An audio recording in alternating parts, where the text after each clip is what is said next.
All right, everybody. Hello. I like looked at my soundbar and I was like, I'm gonna unmute my microphone. I'm gonna press the button that unmutes the microphone, and then I will switch to the overhead view. That I did it, and I think you can all hear me. Hello, everybody. How are you? Today, I'm here to tell you that migration is not a crime. I love this shirt, but I do wish the trans rights shirt that I have that says trans rights,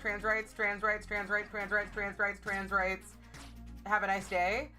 It is a little too big, and its image sits like directly on my titties, and then the have a nice day goes under my titties when I sit down. This shirt, I got a little too small because it goes all the way down to my tum-tum. And now my tum-tum, my boobies are blocking the tum-tum.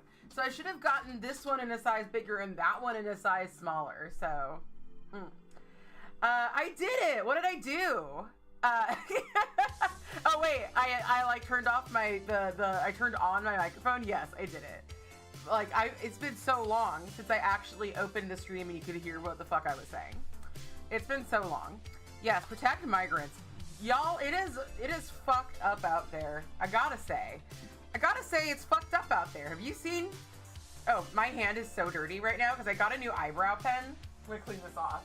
I got a new eyebrow pen and I'm unsure it's doing its job. I'm unsure.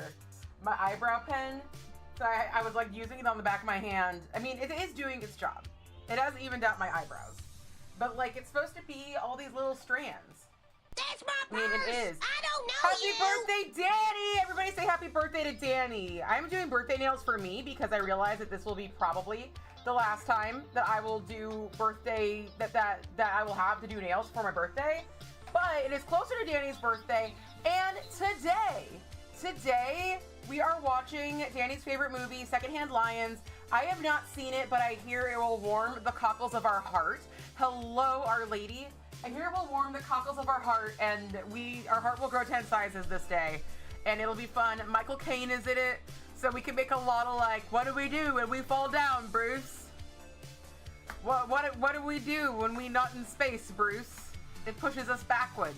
If you're not a McElroy fan, you're probably like, what the fuck? One time I did do, though, when you nut in space, it pushed you backwards nails, though. So, you might know it from here. So when you nut in space, it pushed you backwards. Yes, I saw the Bakugo nails.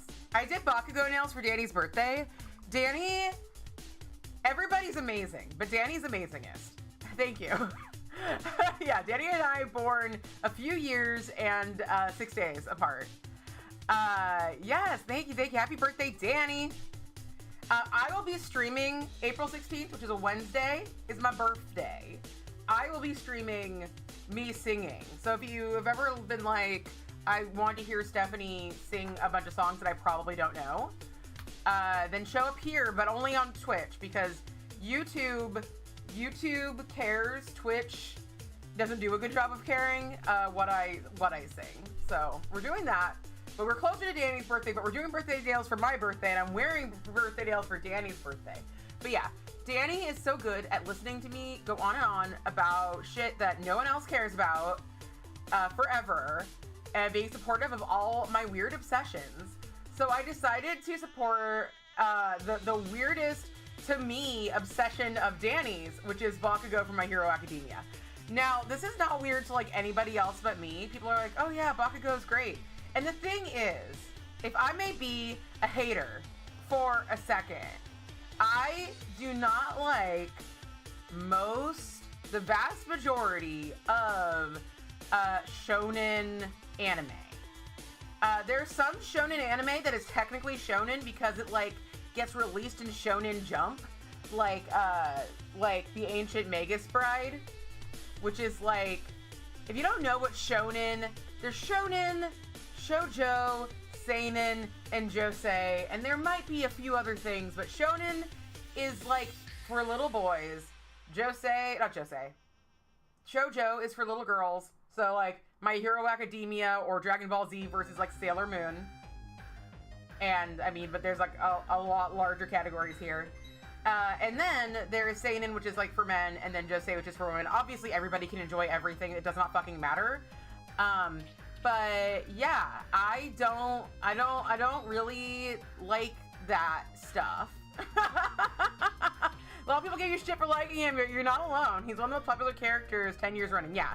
No, like a lot of people are like, oh my god, I love Bakugo. Or as my mom says, I love the ugly little character or ugly little man on your nail. And I'm like, that's Bakugo, Mom. He's an ugly boy, actually. Yeah. Danny and I have the truest of friendships. Thank you, Justine. So yeah, I did this, but yeah, I never, as a child, I thought everything was stupid. And people often like, I don't know, here's what I love about streaming is that I can just talk about anything that's on my mind and no one can stop me. You can leave. I could be talking to an absolute empty audience, but you cannot stop me. He has resting pretty face and chooses to look like a gremlin 90% of the time. Okay, all right, Danny. All right. You know, that is kind of baller. It is. I do love somebody who chooses to be ugly a lot of the time. I think that's like a bold move, and like it really shows that you are like. That's why I honestly try to not worry about looking ugly. Like I want to look good when I'm trying to look good, but I also enjoy like making myself look weird because it just makes me feel like it makes me like. It makes me less worried about when I'm not looking my best. It makes me feel confident. I feel confident when I go out looking stupid, weird, bad, whatever, and it was on purpose. You know what I mean? I love that. You just wanted to pick up Barney laying on the laptop during stream. He's watching, except he knew I was taking the pic, so he looked at you. Oh, he was watching me. I love him. I love Barney. I love his name is Barney. I love that you name your cats. Oh my god, this is so fucking cute. Let me open this. I love that you name your male cats with old people names. I love it. Look at the baby. Look at the baby. I love him. He's the best. So yeah. But anyway, I've always just not, I don't know. I've never been into shit like... When I was in high school and middle school and elementary school, I was never into like any like Japanese stuff. I always thought that like anime and Power Rangers and whatever was stupid.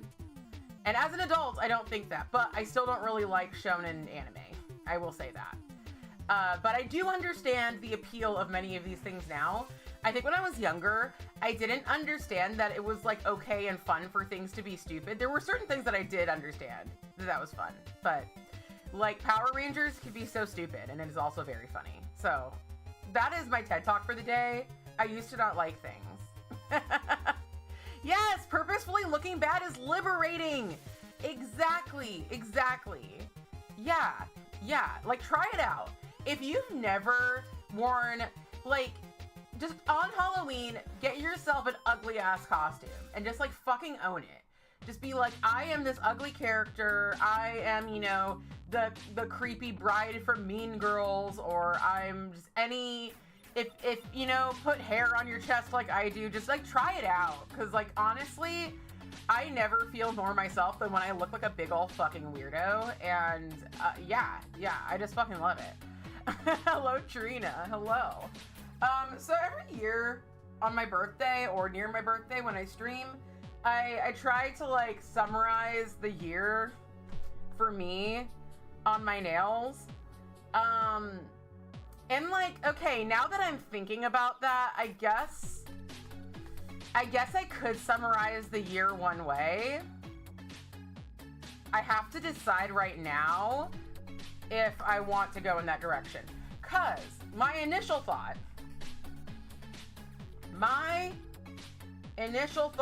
was like, just go the way I usually do, which is some like 90s bullshit.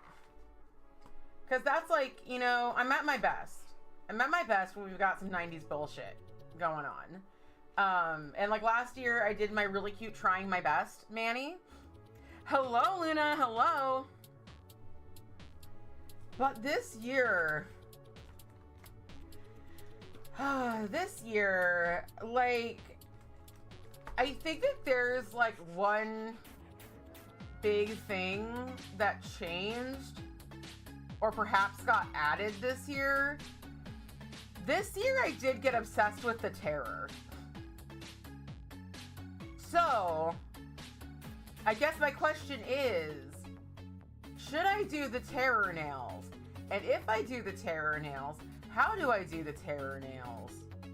Because I don't really have an idea. So maybe I should. How is everybody though? How's everybody's week been?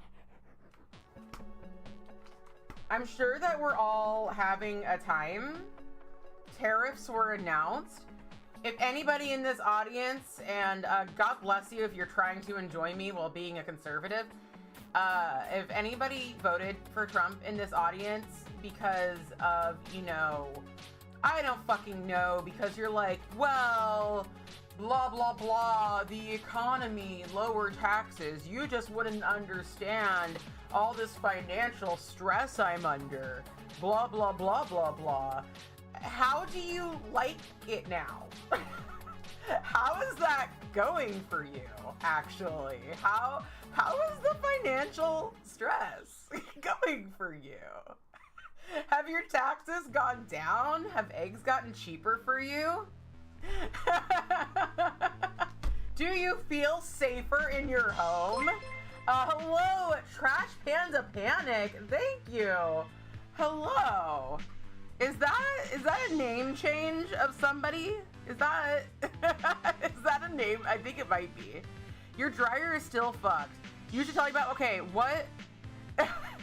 Okay, I do want to hear about your week at some point. I would like to hear about that very much. Your nails have been great this week. Everything else is on fire. We've all had, yeah. How y'all having real cheap frittatas right now? Is that, are you having that? Is that what you're having? Is that everybody having their extremely cheap frittatas? TLDR, your mom visited with like 3 days notice, and he's saying your heart out quiet for her, and we went to bird trivia night at a local brewery to have Fira tacos. That sounds lovely. Yes, I knew. Danielle shout cheered X300. Thank you. We have a hype train, everybody. Thank you so much. Y'all, if you want to get us to level 2, everybody will get some awesome emotes. They might not be awesome. Twitch is going to choose them. But often they're very, very fun. We just need to get to level 2, but even if we don't, thank y'all. Thank you so much for the hype train. Yes, it's you, Panic. You changed it from by Panic Attack because you were wrong. Oh, are we not? Are we? Let me, if you want to tell us how you were wrong about that, let me know. Thank you so much. You can get a sub. Cheered X200. Thank you. You can gift a sub, or you can give me like 100 biddies. Give me like Tree Fitty. You're a lesbian and not bi. Congratulations. Congratulations. You are keeping it real for the rest of us. So many of us wish we were lesbians. So many of us do. Thank you so much, Vero. Let me open up Twitch. I'm so happy that you have been, you are on your journey of discovery.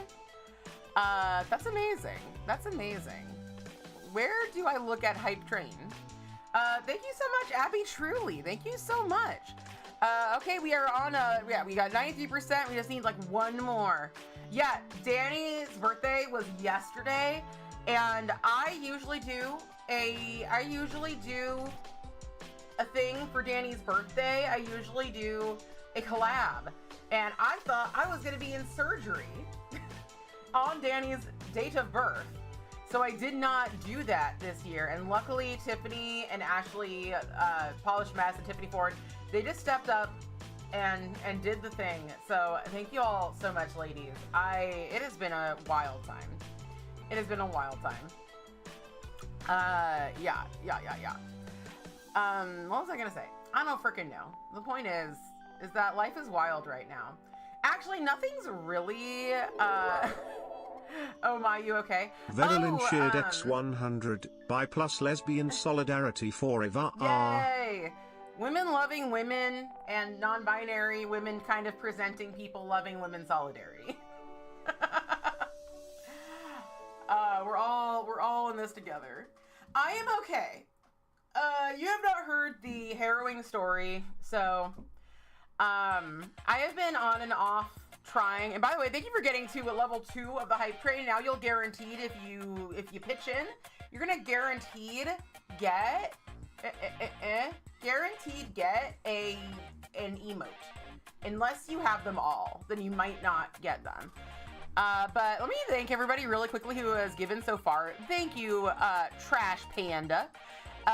Thank you, Danny. Thank you, Vero. Thank you, Vero again. Thank you, Abby. Thank you, Vero again. Thank you so much. But yeah, I've been on and off for like 3 years now, looking into weight loss surgery. And at the beginning, first I was gonna do it, and I decided not to do it. And I was trying to get on weight loss drugs, and all my doctors were like, no, don't do that, get the surgery. And so then I had a doctor that was really sketchy, and then he harassed me and doxed me.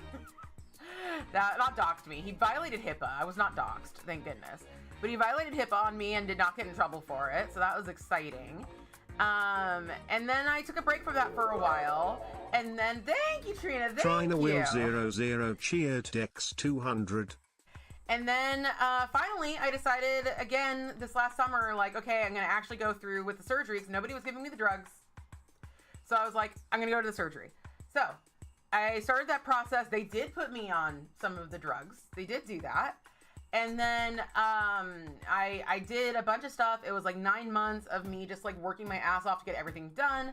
My psych evaluation got botched, and then it wasn't it didn't go through for several months too late. And then I had to redo a bunch of tests, which was painful and annoying and expensive. And then I was like, all right, we're 3 weeks out from my surgery, and I've got to go get this other procedure that is potentially dangerous before going to get the surgery. And then I got a call the day before that procedure, and they were like, hey, insurance says you don't qualify. And I was like, I will stab your eyes out. Interesting. Yeah, so actually there is an update on that. I actually was not, it took me a long time to tell people about it because I just didn't want to be answering tons of questions about it forever and all that stuff, but I wouldn't have told anybody about it, except if I was a voice only person, you wouldn't even fucking know. Because I am body positive. I am fat positive. And I thank you so much. Trash Panda Panic cheered Dex 100. Thank you so much for the hat birth. Thank you. But I decided to talk about it because you would physically see me getting smaller and be like, what happened? You know? So yeah. That happened though, that got canceled after I already told everybody about it. But I am glad I told everybody about it because I can be open about my struggles now as opposed to being things are happening and they're weird, which is kind of how I was before. But anyway, it actually got approved now. But now I am, again, not sure I want to do it. There are reasons that I wanted to do it over doing the drugs, not just that I couldn't get them, because now I can get them. But honestly, I'll be real with y'all. And this is trigger warning, so if you don't want me to be Doom, if you don't want me to be a prophet of Doom right now, then come back in I don't know, 5-10 minutes. But there's a lot of things that change when you have that surgery. You have to drink water very slowly over time, you can't eat too fast, you can't drink too fast, you can't eat something that's really high in fat, you can't eat things that are really high in sugar, or else you will get sick. And you can even die from stuff like that. And I'm gonna be honest with you, I am worried that I might not survive this presidency if I'm incapable of adaptation, you know? And I'm also worried because of the kind of attitudes of everybody in the workforce nowadays. which I don't really blame the workers for. I blame the system that makes being a worker just like you have to work to live, but you don't get enough money to actually like live and thrive. I'm unconvinced that everybody in the operating room is gonna actually give a shit if I live or die. And it's a pretty dangerous procedure. A lot of people think that it's just like super simple now and you're just like in and out and it's like no big deal. And that's not true. It's not true. So I'm actually thinking of not doing it because yeah, like if I end up in a fucking labor camp, will I die of dehydration? You know, if I have to eat ramen every day, will I be able to survive? I do not know. And I'm very much hoping, everybody hope and pray, and get out there and voice your opinion and resist. Be a good Danish citizen. Be a Great Dane, as we say. Slow them down, malicious incompetence them, things like that. But yeah, like it's it's fucked out there, man. There's always someday if you, yeah, exactly. But the cool thing is, oh yeah, everybody open up your chests. Open your chest and show me your boobies. Oh my God, we gotta spill the tea emote. Y'all, this is sick. Thank you all so much. Trina, thank you, Trina. Thank you, Trash Panda. Thank you, Vero. Thank you, Danny. Y'all, you have, like, thank you so much. Holy shit. Thank you so much. Yeah, today's your off day and you scheduled for the HVAC company to come out. Scheduled back like 2 months ago. They called to cancel because other people's needs. So your day is wasted waiting around for them. Oh my God, Trina, that sucked balls. I hate that shit. Hi, Potchfat. Hello. I love you too. Oh my God. Everybody say hi to Potchfat. He's my favorite juggalo. I don't give a lot of people shout outs anymore because the brain is too small, but I am going to give Potchfat a shout out because we have a really amazing shout out for him. Your oh my God, thank you. Potchfat, your boobies, your bobbies. Potchfat, them bobbies. They're a little, you know, I like a man with a little something interesting going on under the hood. They're a little wonky. Potchfat got a lazy titty. That's okay. All titties are beautiful. How are you doing, Potchfat? I'm so happy to see you. We're just talking about how shitty everything is, and, you know, your bobbies are like your brain. There's something wrong there, but I love it anyway. Same. Oh man, yeah. Trash Panda got this. I'm kind of like a this. Not that anybody ever wanted to know about these titties. Maybe you did though. They sit low. The nips. Honestly, if I could do like an enter in another line, I would do that. Honestly, I don't know. That's another thing about I was talking earlier about embracing looking ugly on purpose. I like to talk about the weird things about my body that are different from other people's. Even stuff that I think other people might, you know, that maybe society would tell us not to like about our bodies. I think we should like it. I like my low-hanging fruit. Maybe you wanted to know. I mean, well, now you do. If you ever wanted to know, now you fucking do. Trying to think if there's anything else to tell y'all. I gotta do my nails. I am thinking of doing. What do you all think? I'm not gonna necessarily go with what you say. Should I do the terror nails or should I do some 90s bullshit nails for the Borth? Let's talk weird body stuff. What are your faves? Well, I have really low nipples. There's your weird body stuff for me. If I sit down topless, sometimes they go under, and I look like I don't have them. And I think that that's cool and fun. Terror! Okay, let's do the terror nails. The way that Vero was so adamant about the terror, that's what Bedazzles looks like. It looks good. I like that. I like how that looks. Yeah, Peekaboo Nips. You want, oh, Oh, you want cannibalism nails. Vero wants to eat other people. I didn't know the cannibalism was the main thing here. The best thing about the terror is that, very specifically, a guy gets his ass ate.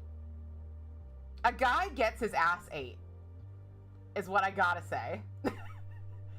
And by which I mean, literally gets his ass ate. They're like, we're gonna eat this guy. And then you see the guy, and they have, no.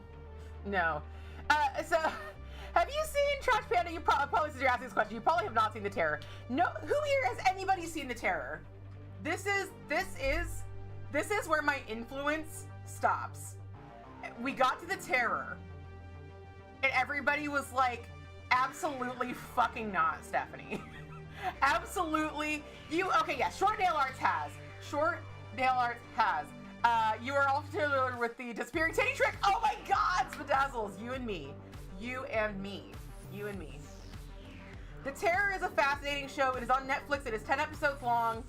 I always say to people, if you told me to watch a show that was 10 episodes long, there is like a 99.9% chance I would never fucking watch it. So do not feel compelled to watch this show if you don't want to watch this show. But it is a fascinating show because it is about the doomed Franklin expedition. Basically, there was this expedition to Antarctica, or to the Arctic, not Antarctica, the other one, the Pro-Arctica. The Pro-Arctica expedition to find the Northwest Passage. Because that was the thing in the 1800s. Every bitch wanted the Northwest Passage. It was like the space race, only more meaningful, I think, because like there was actual reasons to really want to do that. I like space. I think there's reasons to want to go to space, but like anyway. But even so, they're whatever. I'm not trying to justify Northwest Passage search. We don't use a Northwest Passage anyway. Santa ate ass. Yeah, he did. Anyway, so point is that this was an expedition, and there was a bunch of dudes who they wanted to lead the expedition, but because they were like shitty royals and like the higher echelon of British society, they were like, nah, that guy's not admiralty enough. That guy's not admiralty enough. That guy's not cool enough. That guy's not cool enough. And they finally like landed on this one last guy, Sir John Franklin, who was known for an Arctic expedition that went really, really bad.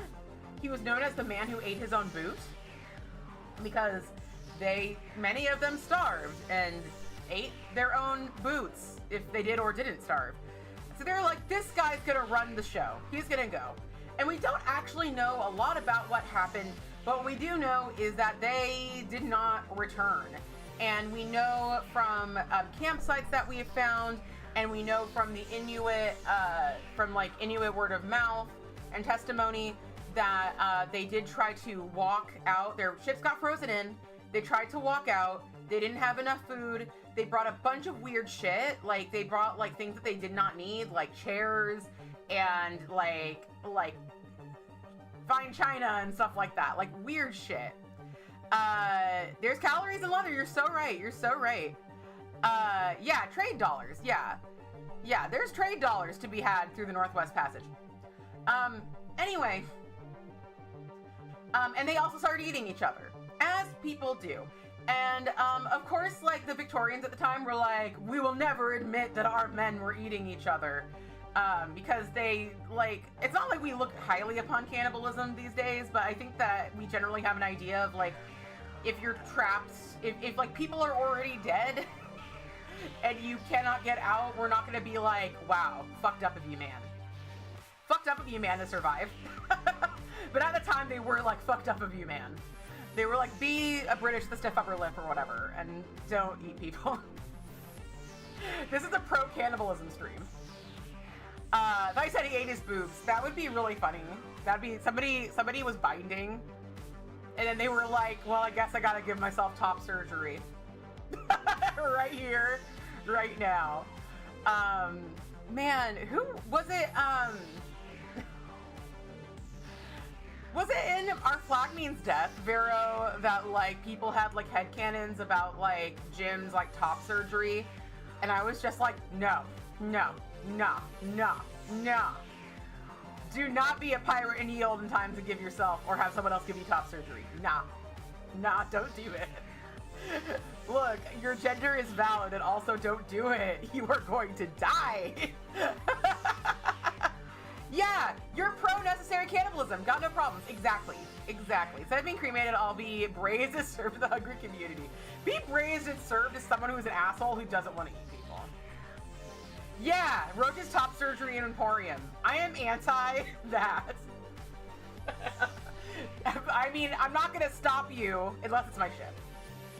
Unless it's my ship or I'm a doctor, knock yourself the fuck out. But you're not going to be knocked the fuck out, because they're not going to have appropriate stuff to do that for you, and it's going to hurt a lot, and then you're going to die. Then you're going to get an infection. Bad. There's so much cannibalism in our flag now that I think, you think about it, oh my god. I did not catch up. I kind of stopped watching after the first 3 episodes of the new season. It just wasn't doing it for me, unfortunately. Lots of animals cannibalize out of necessity, yeah. Buttons wants to eat everyone at the drop of a hat, TBH. Which one's Buttons? I forget whose Buttons is. You just try not to because prions. Yeah. Yeah, it should be a last resort. But anyway, so yeah. So that's the story, basically, is that basically the guy who was running the expedition died pretty early, we know that. A few guys died pretty early in the expedition, we know that. And then all the rest died, but like 12 years later, there were reports of people seeing the second Captain Francis Crozier. There were 2 boats. There was the Erebus and the Terror. That's why it's called the Terror. And the captain of the Terror, who became the captain of the expedition, Francis Crozier, was spotted, like, in Canada 12 years later. There's not, like, we don't have like, an interview with him or anything. It's just like, oh yeah, I saw that guy. And so that's very interesting. And like, spoiler, he does survive the show. The show is both really good and really bad, in my opinion. Its representation, its gay representation sucks balls. Oh my god. I hate the gay representation. There are 2 gay guys and they both suck. And one of them is like, I am evil for the sake of being evil, and I will be evil forever. And my only regret is that I couldn't be more evil. That's the one of them. And the other one is like, I am so fucking boring that you are going to like fall asleep as soon as you see me. And they have 0 chemistry at all. No chemistry. And I'm like, look, I'll take an evil gay villain. Just like, give me something to work with here, you know? Just like, let me enjoy this. But he was just this little rat bastard.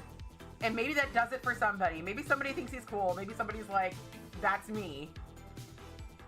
But I hated him. And yeah, but the fandom though, I love what the fandom has done with the place, because the fandom is just like 100% yaoi of all of these real Victorian men, especially James Fitzjames and Captain Crozier. That's like the #1 for everybody. And I do understand how they got there. I don't really ship anybody on the show, but I support our troops. I support our troops, and our troops are the people making yaoi for the Terror. Because, yeah, it is on Netflix. It is on Netflix. It's really good in some ways. The acting's really good. And then there's some things that makes me go, like, fuck this shit. But yeah, at one point, there is a guy who gets ate, and he's laying on a table, and his ass is, like, cut into. And it's like, oh my god, he ate his ass. They actually ate his ass. I cannot believe this. The nerve. The nerve. But yeah, I do recommend it. There's a character I really want to cosplay from the Terror. Henry Collins, I want to cosplay as. And I'm growing my hair out to get a slightly different haircut so that I can be Brahms and Henry Collins at the drop of a hat. Because they have similar hair lengths and styles. So yeah, some people want a look to transition from day to night. I want a look to transition from, like, you know, modern bisexual woman to Victorian man. That's my day to night. By day, I am a bisexual modern day woman. By night, I am a Victorian man / man boy. That's what I want. You thought the botulism aspect was so interesting. Yes! Oh yeah, you're right. You're right, Short Nailers. That's the other thing, is that their cans were not properly sealed. Their cans of food were not properly sealed. That's another thing that we know. They weren't properly sealed, so they probably got botulism. So that's one thing that probably happened to them. Also, they were sealed with lead that dripped into the food, so they were getting lead poisoning. And also, their pipes were made of lead, and they were made of fresh lead. And they had this special desalinization technique so they could, like, get water from the sea and then purify it and drink it. But the problem is that when you get a fresh new lead pipe, now, like, obviously lead pipes are bad, but if you're drinking hard water out of a really, like, built up lead pipe, you're actually not having a lot of lead. My friend says that hard water saved the Roman Empire. I mean, for a time. And that's true. Not that you should not have lead pipes, but that's the reason that people have had them, is because, you know, they don't always kill you. But it was a bunch of really pure water soaking up all the toxins of the lead, of these fresh lead pipes, and they were drinking it, and they were just like, lead, you know? Yeah. So there was a lot of shit going on. Also, they didn't give them enough, like, these ships were not made for this thing. Were they too heavy or too light? I think they were too heavy. They were battleships, and then they didn't have enough coal to, like, actually power the ships. They were sailing ships, but they did have, like, engines. And they were also train engines, which weren't big enough. Everything was fucked, man. Everything was fucked. These dudes were fucked. And so now we write Yowie about them to honor their memories. And I hope that if I die in a horrible tragedy, that you all write Yowie about me. Very poorly, yeah, the hubris of man. This is the man that I want to dress as. This is my man. This is Henry Collins. Henry Collins is great. He drinks a bunch of cocoa wine, which is cocaine and wine. And he goes fucking crazy. Now we write Yowie and honor their memories. Yes, exactly. That's the reason I watch this show. I'll show you, there's a picture of the gay guy, of one of the gay guys. Here's my baby girl. James Fitzjames is my baby girl. I made a gif of him. James Fitzjames is baby girl, and Dr. Goodsir is baby. There's a big difference between baby girl and baby, I have to say.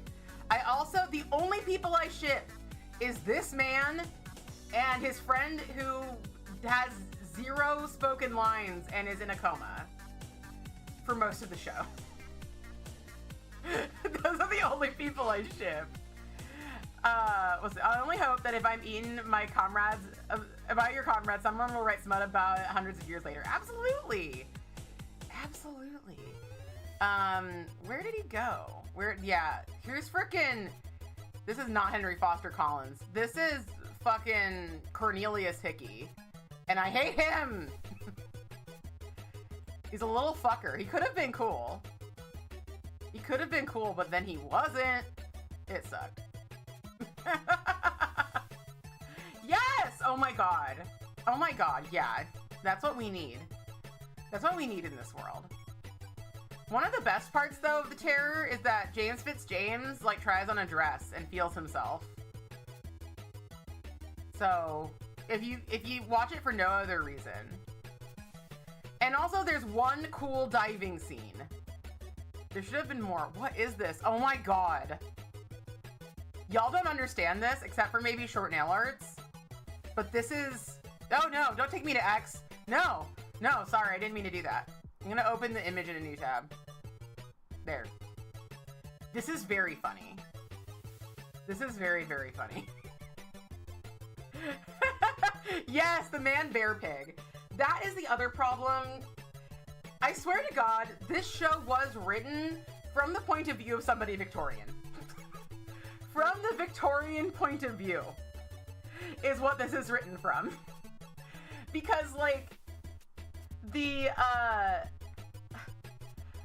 is based off a book, by the way, which was not written in the Victorian era. But this is based off of a book, and there is magical elements that were clearly not real, because they aren't real. But, like, polar bears were a very, very real thing. Polar bears were a very real thing that, like, probably were a problem for them. Because there are tours you can take of the Arctic where polar bears are a problem for the people on those cruises that you could go on today for fun. Like, they do have, like, polar bear lookouts. But for some reason, there were no polar bears in this show. But there was, like, a man-bear-pig thing that was controlled by, like, the Inuit people. And I'm like, why are the gay people evil and the Inuit people magic? Can we just have people being people? Can people just be people? So yeah, that's Toonbach. He about to eat an Henry Collins. There's only one person who survives, so if I tell you anybody dies, it's you know, it is what it is. They gonna die. They did identify James Fitzjames, our baby girl's remains. The best thing about James Fitzjames is that I made, I wonder if I can find this, this GIF that I made. But I made this one GIF. This is a nail polish stream, I promise. But also, I just felt like chatting today, more than anything. I accidentally typed in Yumler. Not real because they aren't real. Yeah, exactly. Oh yeah, I do nails. It's so true. I do nails. Let me see if I can find the GIF that I made for any of y'all who might not have seen it.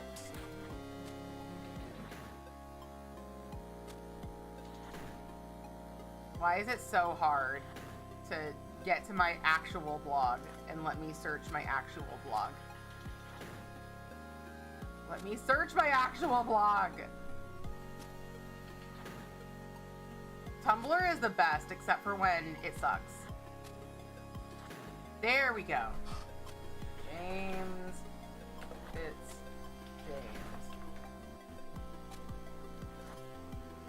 So I made this for James Fitzjames because he's baby girl. Oh, thanks, Vero.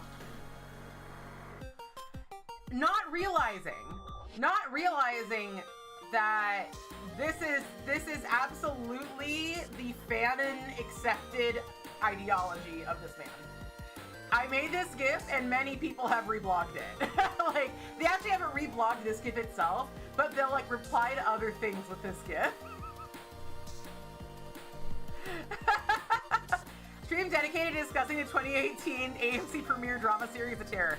Look, it's my birthday nail stream. It's not actually my birthday stream. That's the 16th Wednesday at 4 p.m. PST is my actual birthday stream. But it's my birthday. I will talk about The Terror 2018 if I want to. I will talk about my baby girl. I love this man. He was also in Game of Thrones. He was also in The Crown. I found many of these things out. Do I have... Thing is I just don't know what I would do for The Terror. I mean, I think I do know what I want to do for The Terror, but I don't know if it's gonna be cannibalism. Thank you. Yes, the GIF is out there living its best life. You're so right. Let me see if I can find the GIF of James Fitzjames, with the dress. James Fitzjames. The Terror is very historically accurate, except for a few things. Like a chess set that hadn't been made. And cigarettes that were not a thing.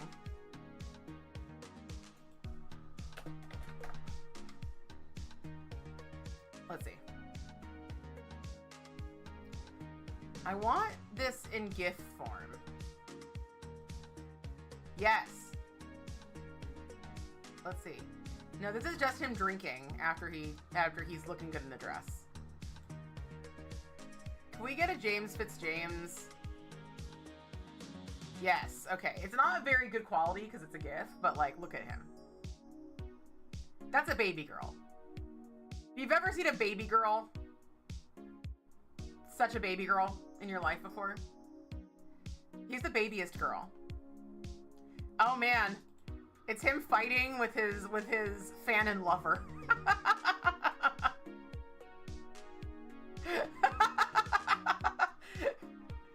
You know, people, if I was into this pairing, which I'm not into this pairing.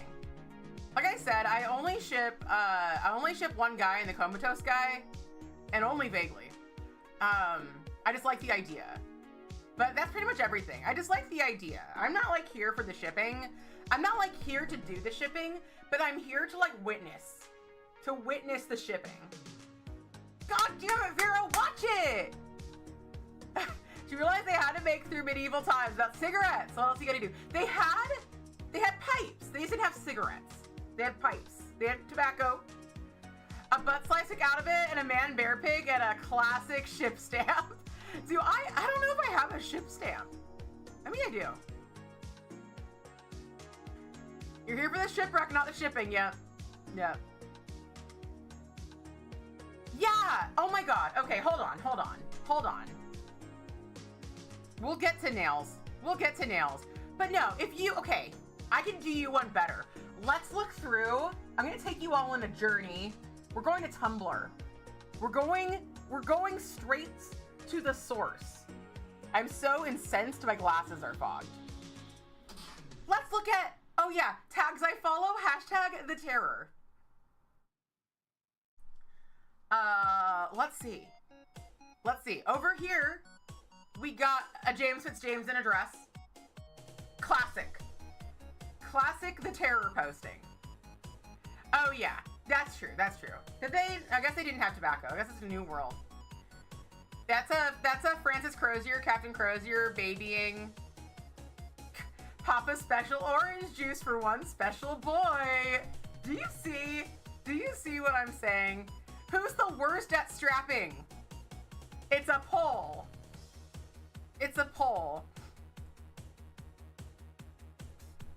Let's see. Help, I'm a commander of an unnamed polar expedition. I got rid of the lemon juice because I think the men's obsession with diet culture is sickening. Who needs a glass of lemon water in the morning to keep their figures at sea? Now everyone keeps nagging me about teeth falling out and wounds reopening. Am I the asshole? That actually doesn't happen, but that's really funny. Would you eat, good sir, from the terror? No, because he wouldn't want that. It depends on what they mean by eat. Oh man, here's the gay guys looking just like some of them, just a clip of them having zero chemistry. Absolutely zero chemistry. I can't continuously scroll. I also love George Hodgson. Okay. You just thought that the guy from Fringe and Chernobyl did a good acting job. Oh my god, yes! Scurvy too! Scurvy was like huge. Scurvy is what in the story kills James Fitzjames. You know that gif that I share sometimes, the picture that says you've got holes in you, James? That's because his old wounds opened up. It was very poetic. Because James Fitzjames starts off as this asshole. He starts off as this like, just absolute 100% like colonial douchebag asshole who's like bragging about fighting like Chinese people and getting shot and then surviving. And then like later on he gets scurvy. Sorry, I'm giving away spoilers. He gets scurvy and guess what fucking kills him? But by that time you love him and he's learned to be a better person. The holes. Hold on. I don't know if I could go through the stuff that I've reblogged for the terror. I want to see if I can find, let's get some good shipping. Yeah! This is one of my favorite accounts. Do I not follow them? Why do I not follow them? The same pic of Henry Collins every day. Why aren't you on Tumblr? Why aren't you on Tumblr? You could be here with me. You could be here with me. So this one has little heart hands on it. I'm gonna take this picture when I have my cosplay. I'm taking this picture. You could be here in ortho feet, in a million of the same ads for ortho feet, and a million of the same picture of Henry Collins. Peak Tumblr. This is absolute peak Tumblr. If you want to know what Tumblr is, it's this. The same picture of the same guy and the same ad for the same shoes. Over and over again until you die. Man, Tumblr, you always deliver, don't you? You always deliver. Oh man, okay. I'm going to my blog. Hold on. Let me just make sure that I shouldn't be sharing anything weird. But we're gonna go to my blog. I'm Malika fucking Dash. Can I go to the full blog, please? I don't know why it is so hard to go to the full blog. I guess we're just doing it this way. This is my blog. This is culture! What about Muppet Joker? What about the Muppet Joker? Vero, the Muppet Joker has nothing to do with me. My wounds are part of my outfit, you wouldn't get it, is what they say about James Fitzjames. Me after a long day at the Long Day Factory. Welcome to my pre-birthday stream where I just show you my Tumblr. Are we me's, Francis? I would like that very much.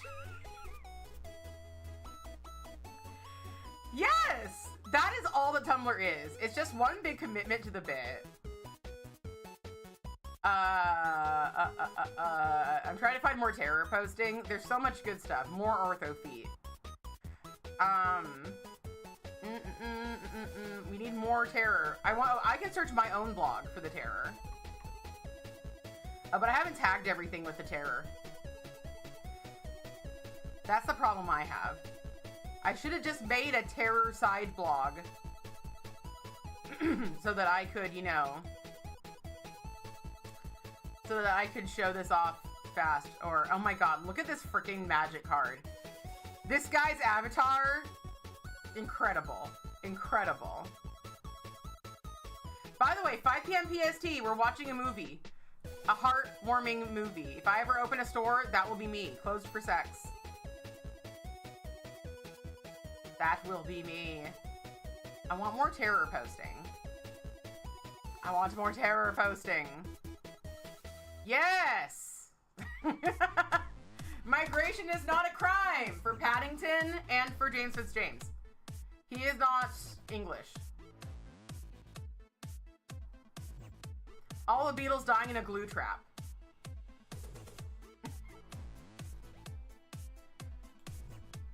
In case you needed that. I know I'm like going through all of these and I'm sure you want to see them all.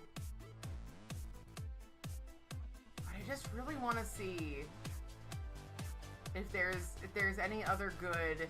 Oh, there's James Fitzjames! He's so cool. That's the same that it always is. And you are always... You always lose the time. That's always what it is, right? Isn't it always 5? Yeah, because I'm done here at 3 and then I get 2 hours. I get 2 hours off because I'm a good girl. Thank you that you're enjoying the journey down the Tumblr feed. I do love, look, Low Poly Animals, one of the best blogs on Tumblr. Look at this perfect being. Look at this perfect being. Beautiful, beautiful. It is not 4. It is 5 p.m. PST. That's what we're doing today, at least.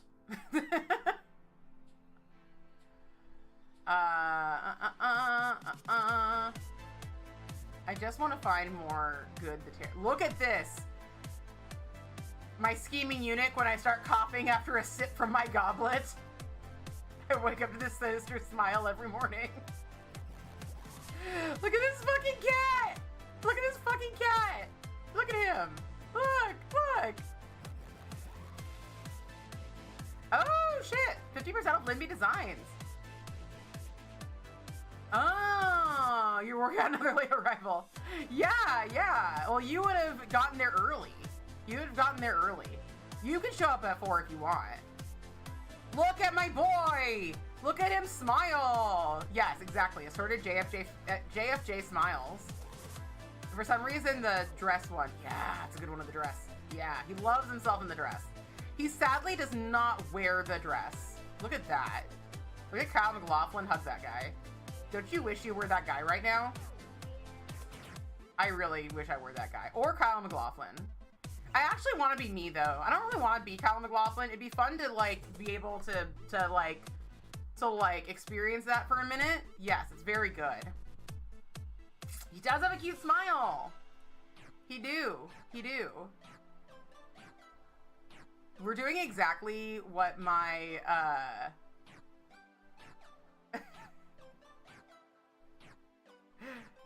don't remember what I was saying. Husbando gets annoyed sometimes because I'll like flip through Tumblr really fast and he's looking over my shoulder and he's like, I can't read anything. And I'm like, I've already read all of this. Yeah, I want to be that guy. Jacks you off with these. Please God, delete this website.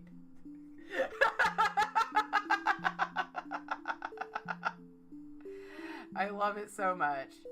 Oh yeah, there's Cat Finder that just shows you weird names for cats. Like Big Papa Huge Time. Who is an adult female? Big Papa Huge Time is female. I love that. I love that for Big Papa Huge Time. Oh my god, the Da Vinci twins, by the way. Iconic. The Da Vinci twins are with us. Shout out to everyone who is not the homophobic. Shout out to everyone who is not the transphobic. I repeat that sentiment. I really want to see more of the Terror stuff. Yes! This is from the Terror. The chess set shown when the captains meet at the beginning of the series has Staunton model pieces. That particular model, which is ubiquitous nowadays, wasn't available until 1849, a few years after the events of the series. Literally unwatchable. Literally unwatchable. Alright, I should do these nails. If I'm gonna do these nails, I'm gonna do these nails. Wow. Nature is beautiful. Yeah, okay. I finally, mine's also next week. It's on Wednesday. When's yours, Carolyn? Carolyn, if you want to hang out with me on my birthday on Wednesday at 4 p.m. PST, get yourself a Twitch account, because I'm doing a karaoke stream only on Twitch. If you don't want to watch me sing, I don't blame you. It's not for everybody. But if you want to come celebrate with me, it's only going to be on Twitch because that's the only place that I can do it. I'm as straight as any of you. There we go. Migration is not a crime, is what my shirt says.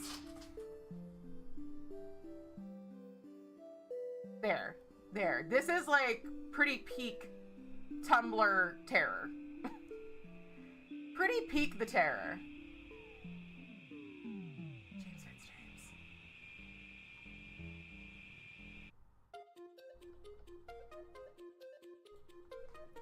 I should. I really should tag my reblogs so I can then search for them. Gay Boy Advance. We need that.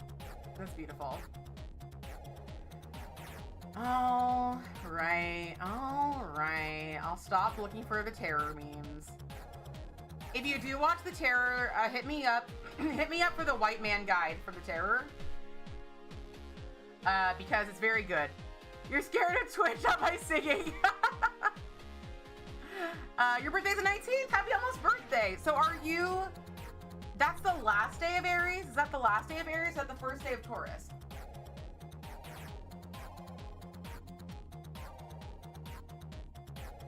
Or is it the second? I think that I'm technically on the cusp, but I'm not like, I'm within the cusp, but I'm not like, sorry, I thought I lost an earring or something.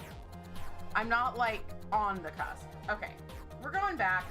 We're gonna do the terror nails. I'm gonna figure out how I'm gonna do the terror nails. But I guess we gotta start off with like a gray. I have a gray right here. Let's finally get Bakugo Let's get Bakugo off. The 19th is Bicycle Day. Last day of Aries. What's up? So do you find that yourself... I'm so sorry for removing Bakugo. But everybody, make sure you Bakugo to the polls. I'll miss him too. This was a sick... By the way, let me tell you, Danny. Let me tell you that this was an effort. I did a freaking gradient, and then I used a freaking nail vinyl, and I sponged that on too. And then I drew fucking Bakugo by hand, and he still looks good.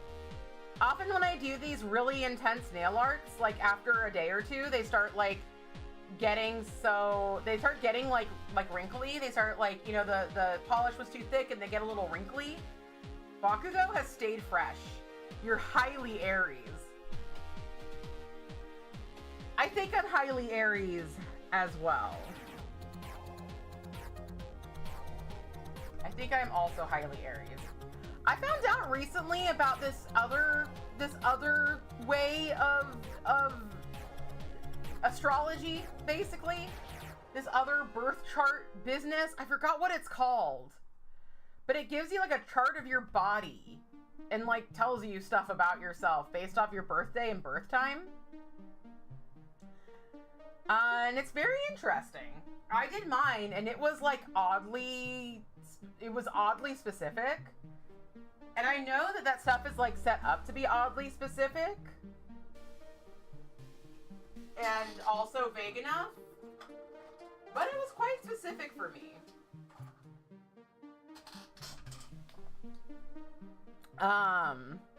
The mini nerds raise the price of plates. Oh my god, yes.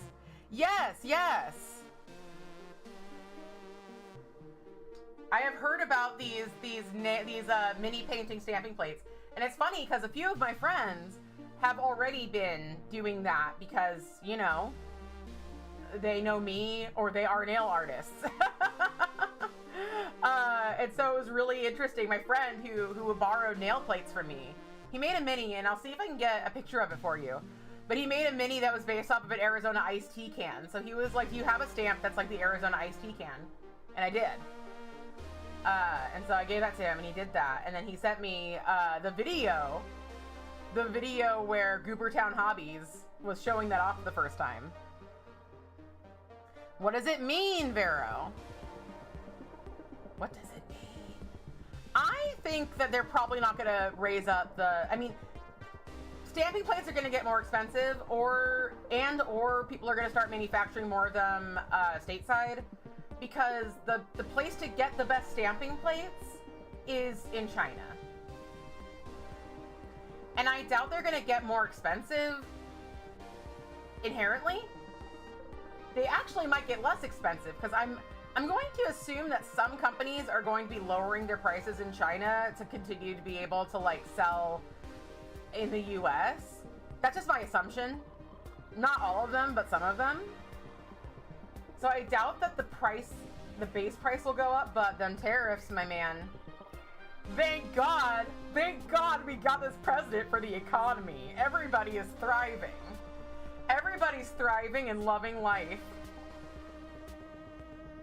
In this, what the fuck? Like, I went to my frickin',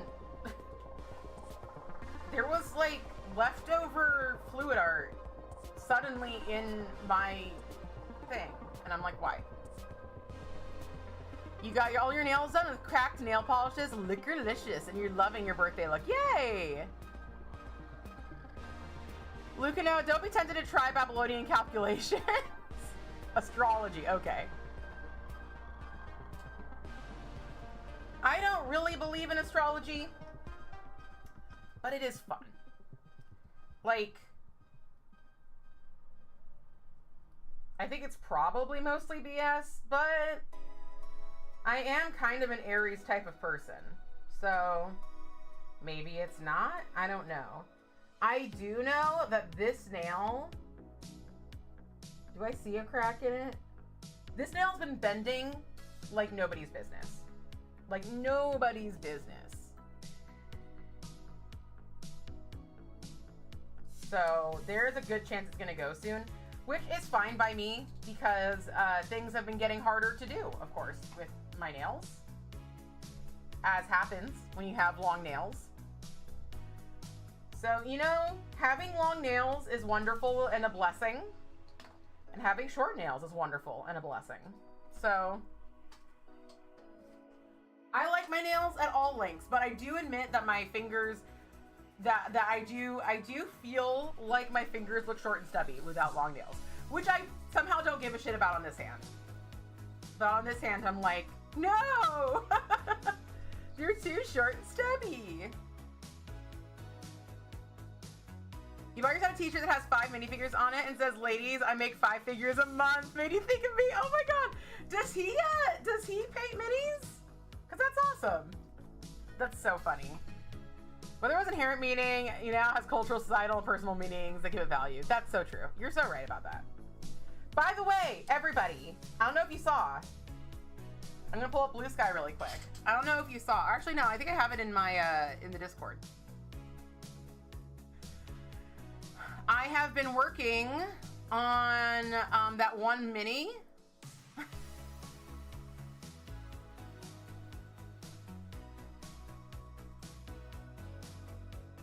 I'm gonna show it to you. All right, so y'all remember my mini, my Eros with the big talent? Well, now he's 8 inches tall. Now he's 8 inches tall, this man. And he looks glorious. Yes, Richard. Biggest dickus? Or Glamorous Eros, as his creator calls him. The creator now follows me on Blue Sky, and we have chatted about the models, and he helps me. On our smaller model, the sword didn't print right. And so he gave me another STL of the sword, so I can like detach the hand and reattach the sword if I need to, but this one, obviously, we're not gonna have to. He looks gorgeous! And my husband printed out his staircase on the other printer. And I'm really excited. I'm gonna probably sculpt some flowers to go in his pauldron here. And I just think he looks so good. I think he looks so good. I'm so excited I love painting skin. I love painting skin, so I'm so excited. Frickin' Warhammer. Oh my God. Warhammer is so ubiquitous with this hobby that people, like, they'll post Fallout stuff and they'll tag it Warhammer. They'll tag it Warhammer 40K. And I'm like, that is a specific game. That is like me posting about Dragon Age and calling it Skyrim.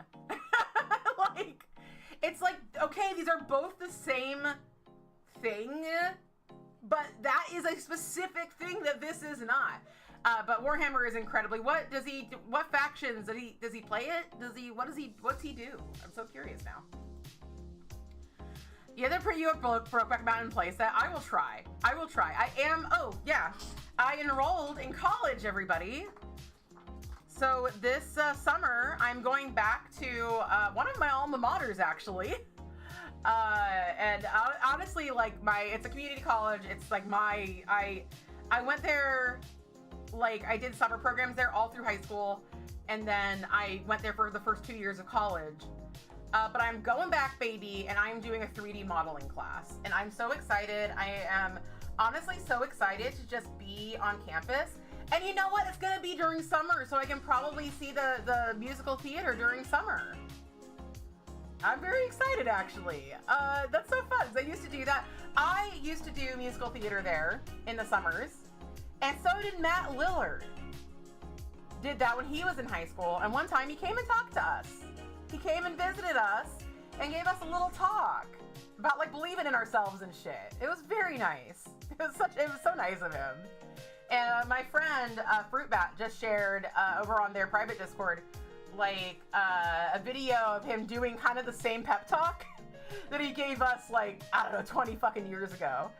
Over 20 years ago, because I didn't go there when I was 7. No, I did one summer there when I was 17. So yeah. But I'm turning, so yeah, it was over 10 years ago that he must have done it. Super, super nice guy. Super fucking nice guy. Skyrim full of dragons. Dragon Age about a rip in the sky. Exactly. But yeah, so that's always what gets me about frickin' Warhammer, is that people just like, they just act like that's the entire hobby. And it's not, but it is a big part. Best part about your son is that you'll probably wear that shirt. All I know is that he plays and has started painting minis in, oh, I know who he's playing. I mean, I know, I'm gonna look it up. Trying to think if I can think of who they are off the top of my head. Because yellow is really hard to paint. He's probably complained about it. As we all know here.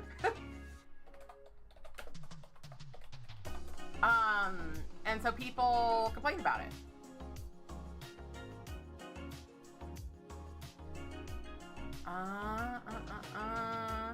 Imperial Fist. He probably plays Imperial Fist.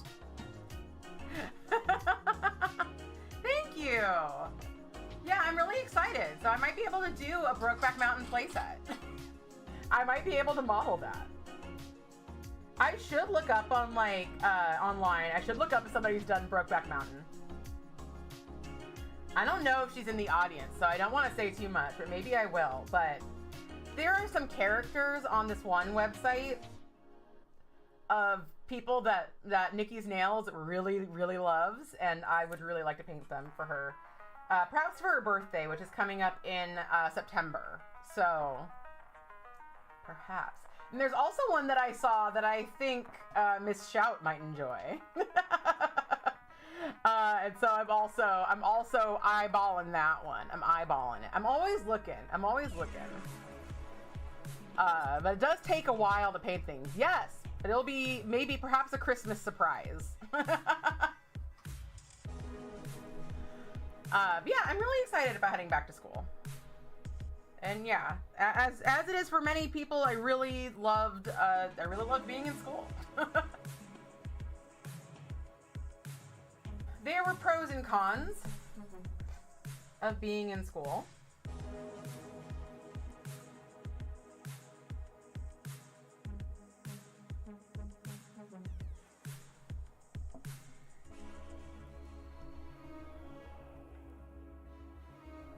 But that college has some of my best memories were at that college.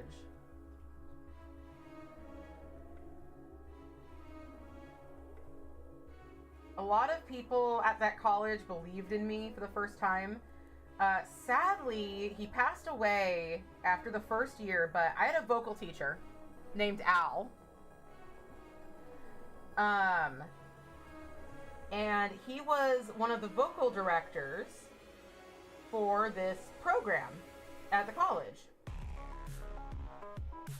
And I started going to him privately for vocal lessons. And he was like, I really, really want you to audition for our summer program. Come do our summer program. And so I did, and I got in, and we had a great time. And then sadly, like, I think I was, I was learning with him for like 2 years. Sadly, he passed away. It was really, really sad. And there was another teacher that he worked with who we had like, it was an odd relationship. I think that she saw a lot of herself in me and therefore was harder on me than a lot of people. And took like, and took my failures personally.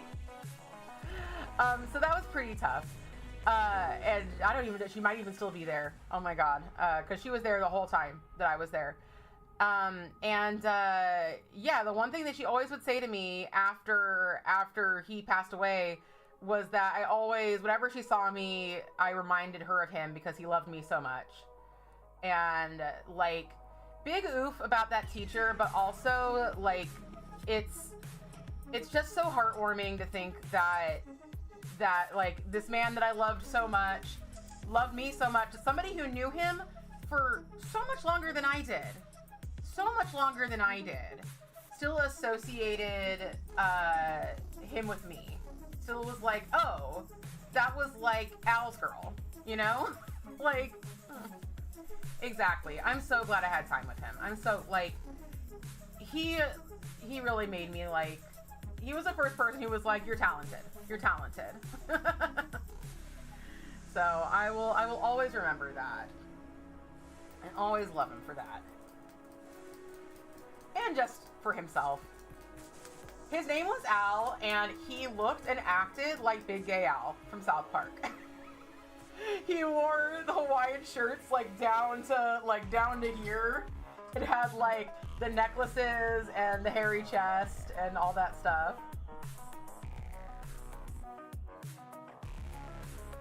He was super. Thanks for asking.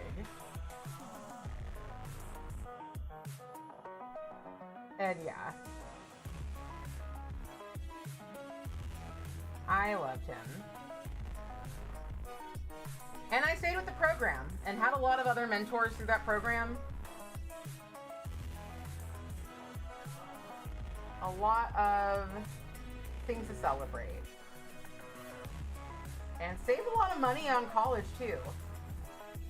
This 8-week program, 4 hours a day, Monday through Thursday, 8-week program learning the 3D modeling software Maya. I wish it was Blender, but it's Maya, but Maya looks really good. It's just that Maya is not free and universal. So I do wish we were doing Blender, but this entire class and parking and like a few other upgrades to my tuition, $180. $180 for this class. Like, if you want to learn something, if you just want to learn something, go to a fucking community college. Because community colleges, like, I had better math teachers in community college than I had in high school or my private university. I had way better teachers. Yeah, it's so affordable. It's so affordable. Also, my, like, theater teachers were amazing. I saved so much money doing 2 years in junior college. And if anybody ever gives you shit, I didn't have to take my SATs because I did junior college first. Got enough points or whatever to transfer without even taking the SAT. Now, it might be harder to get a scholarship without an SAT. I didn't get a scholarship. But my sister did have a partial scholarship to the same school that I went to. And my college education was a lot cheaper than hers. Just because I did 2 years at a community college. But yeah. Community colleges are one of those things that's just like, especially in California, nothing to be ashamed of. Such a good deal and such a good place. You know, they do like jewelry classes. Hello, Rahara. They do, thank you. They do jewelry classes. They do art classes. They do automotive classes. They do like so much stuff. There's so much stuff that will help you in your life. And so much stuff that you might just want to do for fun. You know, if you're like me and are not good at like, well, I am good at self-study. But there's certain things that, like, I don't naturally do on my own.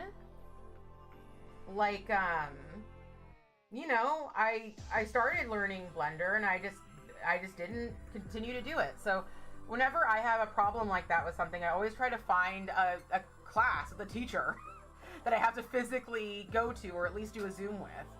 That's how I learned DBT, and it was so amazing. And that's how I'm gonna learn this. Oh my goodness. How are you doing, Rahara? Oh, we were just talking about how everything sucks earlier. But now we're doing the terror nails. And I think I have an idea about, I'm just gonna look up the terror in general. Just to kind of get, I have a few ideas, but I don't want to be here for a million years.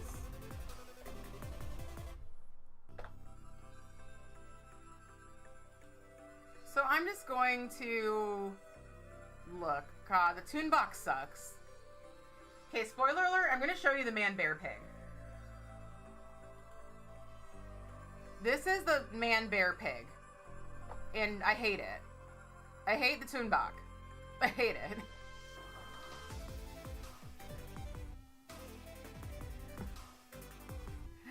I really fucking hate Toon Box. I love this guy though, Thomas Blanky. Best boy, honestly, best man. This is an image that I think is important. This is an image that I think might help me. Oh, that's a good one too. That's a good one too. That's a good one too. Yeah, horrid. Absolutely. I did TheraHive. TheraHive is so good. Let me give everybody a link. I just found out that there was a person who I spoke really highly to about TheraHive. And I told them about it. And then I was like, oh yeah, I graduated. Which now I'm in advanced DBT, which is more just like a discussion group. I found out that they were in TheraHive now and had my same coach. I love my coach. I had Coach Avery, and they are amazing. I love them. I have a new course now. But can I just go to like regular Thera? Well, I could just share with you TheraHive.com because your computer will figure it out.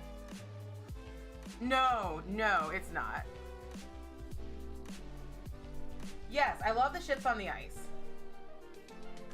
Now, a lot of people, I bring up DBT, and a lot of people think it's like that, like, a lot of people think that it's like that, like, anti-autism therapy or whatever. It's not.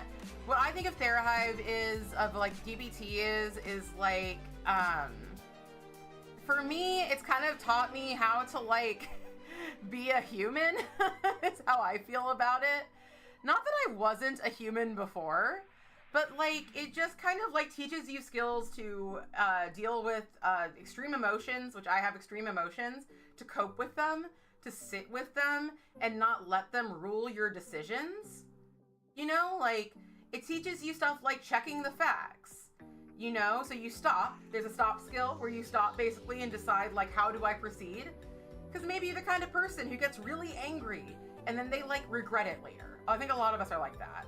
Somebody makes us mad, we lash out, and then there's that secondary emotion where we feel really bad about it. And so TheraHive is really nice because like, or well, DBT is really nice. TheraHive I highly recommend. They have it's a really set out curriculum. You do a week of study, and then you have a group where you discuss it. Week of study, group where you discuss it, and then you can have private sessions if you want, or you can learn it entirely privately. You can learn entirely one-on-one with a coach if you want. But I did the group thing, and then I just occasionally did coach sessions. And so basically you just learn how to like accept your emotions, experience your emotions, not bottle them up, and then either take action to change the thing that is causing your emotion, or radically accept the thing that you cannot change that is causing your emotion. And there's also lessons on interpersonal effectiveness, how to like be a good listener, and how to tell people what you want in a constructive way. And oh my God, I cannot tell you how many times I've used these tools and that they have like helped me so much. Like the way that I communicate with people now, and especially the way I like communicate my displeasure, is so much more effective and easier than it used to be. Yeah, it's amazing. Let's see. You're reading a book called How to Be a Person, and it's like 12-year-olds, but you're learning so much. You know what? Yeah, it even covers Call Your Representatives. That's the thing is that they talk about in DBT is that it's like, is that basically like a lot of us were not taught proper coping skills as a child and emotional regulation skills. And that's what DBT kind of just fills in, you know, just the stuff that a lot of our parents didn't teach us. Because a lot of our parents don't know proper coping skills. They don't know about radical acceptance or self-compassion. They don't know things like that. And it's, honestly, it's fucking sad. Okay, let us, oh boy, y'all. I am not in the fucking mood, honestly, but we're gonna do it anyway. We're just gonna get a fucking sponge, and we're gonna do this fucking sky. And then we're gonna do the fucking ice, and then we're gonna do the fucking boat, and then we're gonna do the fucking dude standing around. And I'm sorry I'm not gonna draw cannibalism today, because I do not want to draw close-up people today. I just don't, my birthday. I just don't want to. Just know that cannibalism will eventually happen. The cannibalism's in the heart. Cannibalism is a frenzy made along the way. By the way, if you're calling your reps, filibuster the SAVE Act. I need to look up what exactly the SAVE Act is.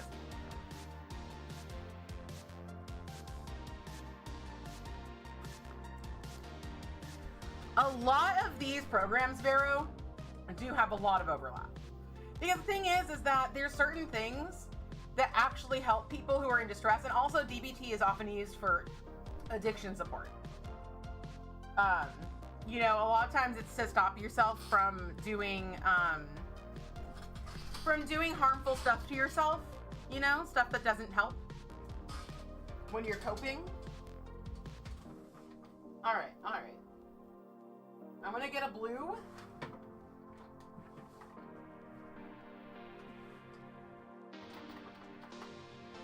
I'm gonna get a lovely blue. Because there are some deeper blues in here. Let's clean this. Yes, the Serenity Prayer is almost exactly DBT. Grant me the courage to change things I can, the strength to handle the things I can't, and the wisdom to tell the difference. Exactly, yeah. That, like, we talk about that in DBT, that exact thing. So yeah, they're very similar. 12-step programs like Alcoholics Anonymous, there are some that do and don't, like, invoke God. Therahive specifically, they do like talk about if, like, they do bring stuff up in, like, they don't rely on any religion, but they do bring up, like, if you have a religion, you can do this, basically. But they are, like, I will say, woke as fuck. Like, in talking about radical acceptance, they talk about, you know, how we must accept the things that are true, the truth about things. They're like, no matter how much we don't want it to be true, the oceans are rising, like stuff like that. And one of the coaches that, like, there's the people who you work with and there's the people who make the content.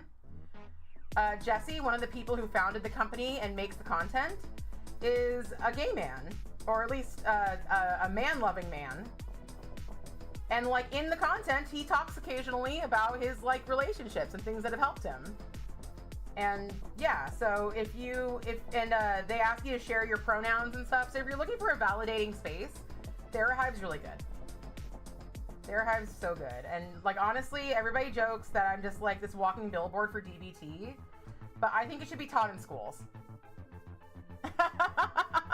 Oh, there you go. What were you saying? What were you saying, Trash Panda?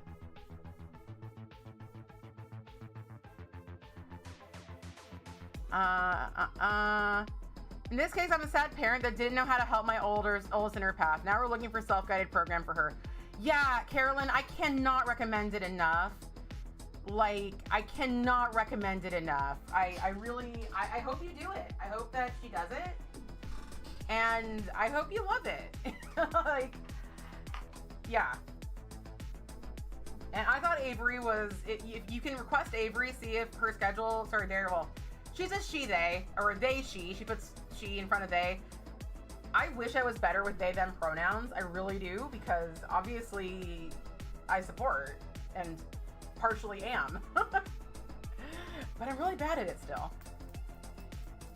Yeah, it should be taught in school. You say the ocean's rising like I give a shit. You say the world is ending. Honestly, it already did. Yep. Hello, Allie. Hello. How are you doing today? But yeah. That is my soapbox for Therahive. I love it. I still haven't, like, turned in my, like, testimonial for like after like I finished the program, and I can now tell people, I can now like give them a thing about it. All right, we're gonna do, so we're just gonna do some sponging. I'm gonna go a little bit over, I'm just gonna like kind of deal with stuff on the cuticles because I do want to get all the way to the side, but I don't really feel like putting on latex or a protector or anything, so I'm just gonna like kind of just do it. But this is how we're gonna start with the sky. I'm gonna go all the way down. All the way down. Sponging is a really lovely way to do a lot of things. Just clip the stream so you turn it as a testimonial, right? Right? Always use protection, exactly. Trying to get stuff together for convention fundraising, yes. You are doing so much. And I keep being like, oh my god, you're doing so much. And then I'm like out doing something and I can't reply. Hello, wait, Holly, hello. Who are you? Are you helloing Allie? Okay. Me, I'm like, are you talking to me? Is that for me? For me? Me? Me? Me? My nails are so long right now. Yours is 20-year-old, 2-year-old trans woman struggling with severe mental health issues and is averse to traditional therapy. So maybe something self-directed would be empowering. Yeah, here's the thing about traditional therapy from my POV. It did not, like, I won't say it didn't help me at all, but it didn't help me the way that TheraHive did. Because there was a lot, like, of course in therapy, there was, like, a lot of validation. And there was a lot of, like, talking about trauma. But I felt like with traditional talk therapy, there wasn't, like, a lot of, like, figuring out what to do. How to live, you know, how to be a person with these emotions, how to live during these trying times. And TheraHive does have that. So, yeah. I do recommend it.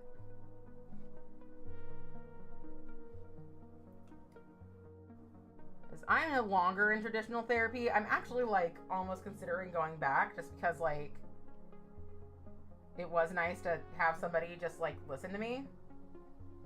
And about things like, y'all just listen to me. But unfortunately, I can't tell you everything.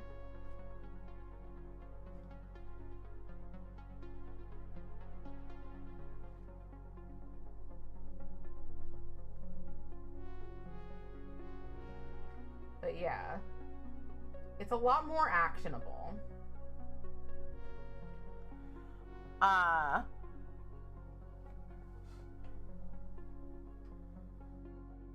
Let's see. Have you heard of, I have not heard of bottom-up experimental therapy. All time's almost up, I'll bill your insurance, right?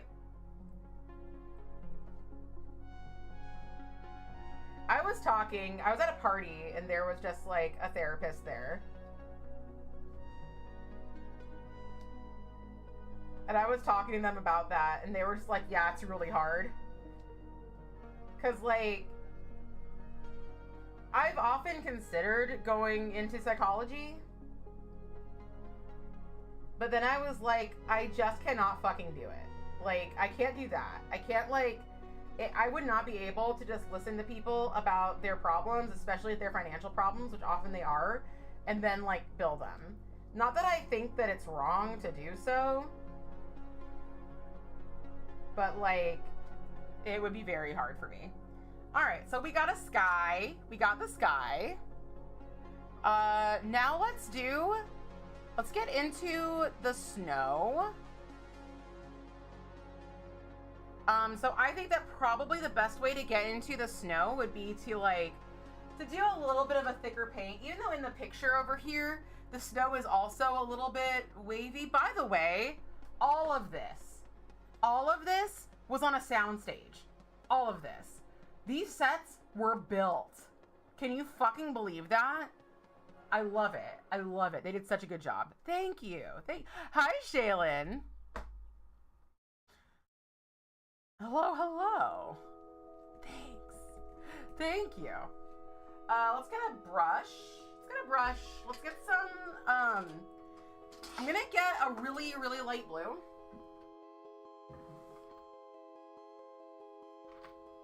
we go. I'm like, is that a white? No, it's a blue. Perfect. Right? It's so cool. I thought for a lot of times, I was like, is that a fucking, like, that looks like it's indoors. Yeah, the whole thing. Can you believe it? I, personally, it's hard to sometimes, but yeah. And it was like 2 or 3. There wasn't like, they didn't have a lot of space. They did not have a lot of space to do their shit. Yeah, it was built. Crazy insane. If you watch The Terror, I'll repost it today, especially if somebody reminds me. Please, there's a little guide I can give you because half of the stuff, like, I watched it twice. I watched it like 2.5 times actually now. And like, there's so much stuff I didn't realize, like people who died that I didn't even realize who they were. Because it's all just a bunch of white guys with like the same haircuts and names because it's historical. So like, yeah.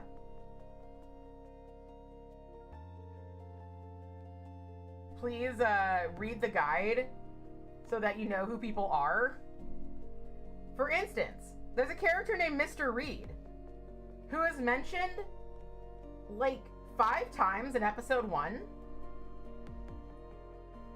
And then like through the show is like continually mentioned. And there's an episode like where he dies and somebody's like, oh, Mr. Reed, and like runs off camera. That guy doesn't even have an actor.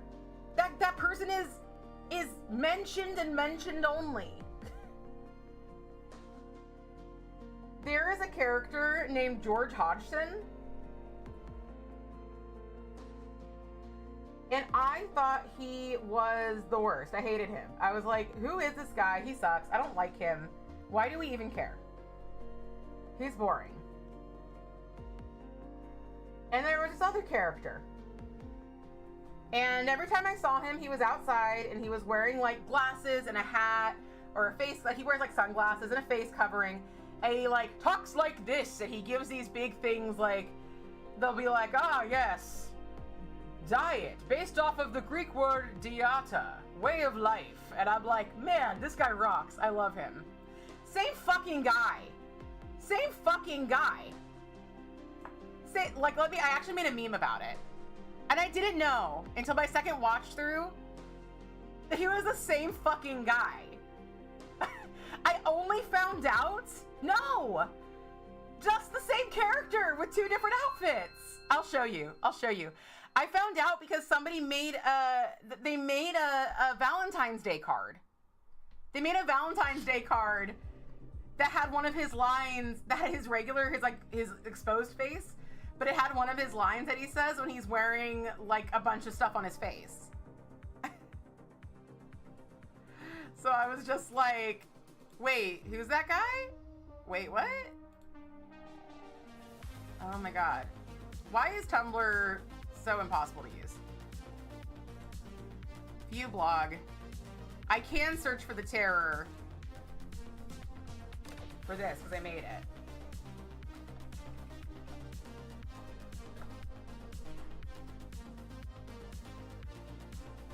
And because I made it, I tagged it. Oh yeah, look at this. This is some great art. That's James Fitzjames and Crozier. So good. Yeah. Hodgson. Was it Jeffrey Combs? I'm not sure. Is this Jeffrey Combs? He sucks when you see his face. If you don't see his face, he's being cool as fuck. He's being the best. He's like, I can't afford to lose any fingers. I play the Cavalier at home. It changes everything. The hat and sunglasses changes everything. Oh my god, yeah. Love these. Yeah, okay, here's a picture of him when he's not being cool. But like a meme of him when he is being cool. Mom. Do you even know what bedtime is? Do you know the history of bedtime? Mom, you don't know the history of bedtime. I do. Yes. Jeffrey Combs is an actor who plays tons of Star Trek characters. Oh, no. I can't believe I have to say this. Do not milk me after I die.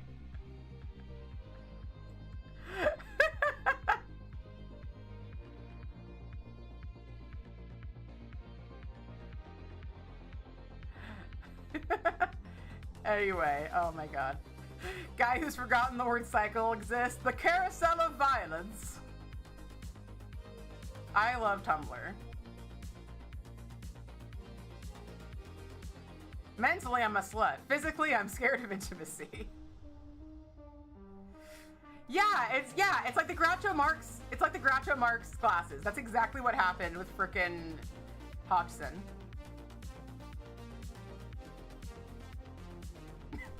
Flirting with death. Fucking weak. Catch me sucking death's dick in a Burger King dumpster at 3 a.m. This is Terror shitposting 47 out of question mark.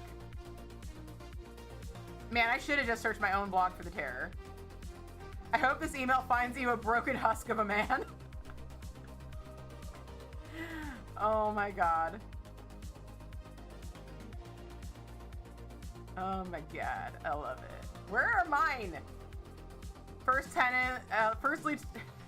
First Lieutenant Edward Little dying in a glue trap. Carousel of Violence does sound more fun. For the record, I thought it was a good Jeffrey Combs reference, although a little dated for this particular crowd. You know, good. I'm glad that, your jokes don't need to land with me. Your audience is everybody else. As long as everybody else gets it. This is one that I made. I made this. I made this meme. Do you like it? Do you like the meme? I like it.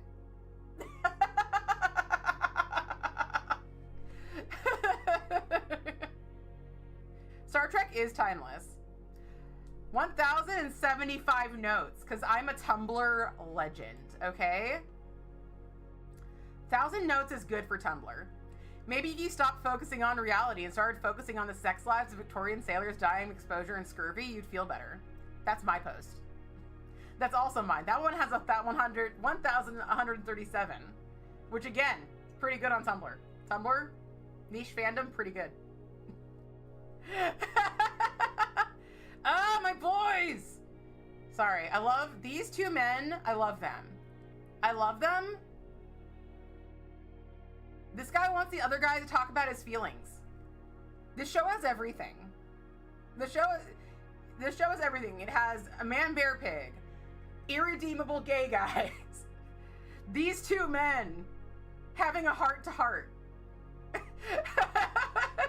What more can you ask for?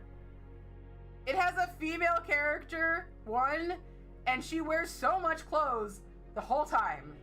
The whole time. The layers of clothes on this woman.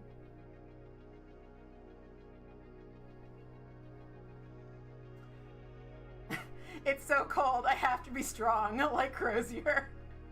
When you're cold, remember that you have to be strong like Crozier. Yeah. Oh, this isn't the Terror, this is just great. Look at that. Look at the look on this man's face. It's beautiful. This is beautiful. This is art. This is beautiful.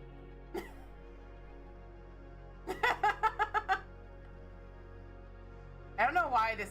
Maybe somebody's saying the Terror in his eyes. Does the pickles just keep flying? Is there going to be another pickle? Yes! Oh my god, can you believe there's so many pickles on that? Okay. Alright. Well. Back out of the Tumblr. Anyway, so we're gonna do this, and then I'm going to take my blue here.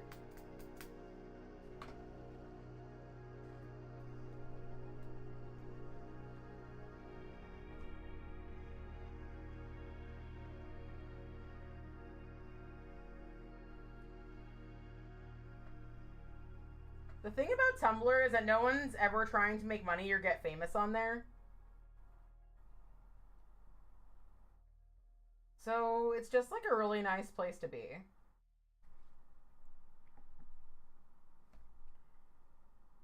So I think I'm going to kind of like, I'm gonna paint this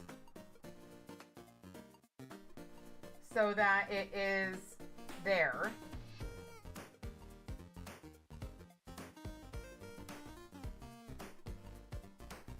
And then let's decide on a color for the boat, because focus 0, 5 to 100. Yes, it is mesmerizing. Thank you. Yeah, there's no focus here today. There is no focus. Let's look back at the picture of the boat. I'm gonna download this image, just so you know. I'm gonna save the image as, in my downloads, save. I'm gonna open the image. It's a WebP file? No. Open in Photos? Yes, it opened in Photos. God bless. All I want to do is flip it. I want to flip it. I want to flip you. Please, this? Yes! I'll slap your hand next time you reach for Tumblr. Why? Everybody's loving it. I flipped the image. I just want to save this copy. Sure. I'm gonna save it as a JPEG. Amazing. I just wanted to turn it around because I want to... Actually, do I want it turned around? Am I regretting my decision here?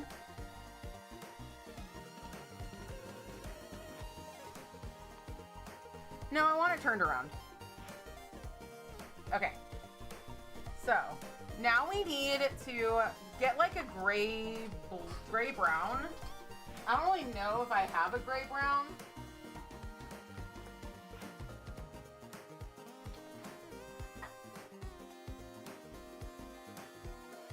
My sweat got in my eye.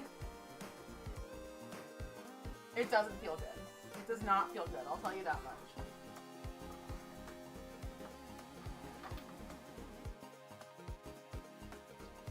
I have a brown, so I'll just go into the brown.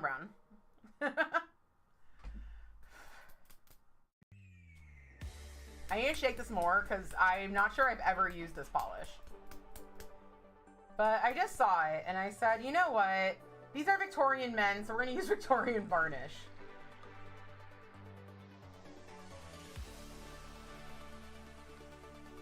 Which, by the way, just so you know, I'm no longer an influencer. I have denounced being an influencer. So, if you have a problem with any of the products that I'm using, I don't want you to buy anything. Don't buy anything. Don't do it. Okay.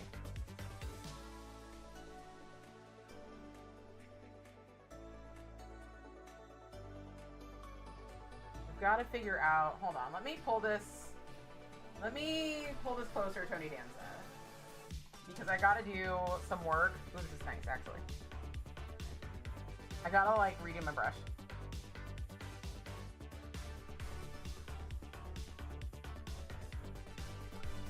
Shouldn't have even told you what brand it was. I'm over it.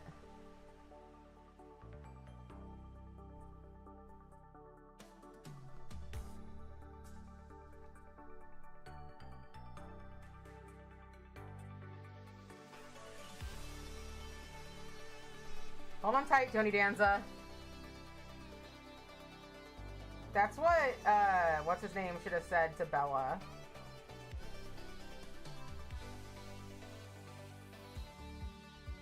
Not hold on tight, Spider Monkey. That's played out. Now we hold on tight, Tony Danza.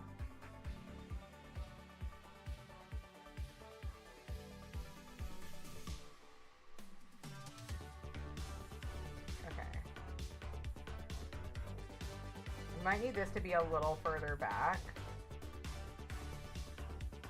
But you know, this is fine. This is fine.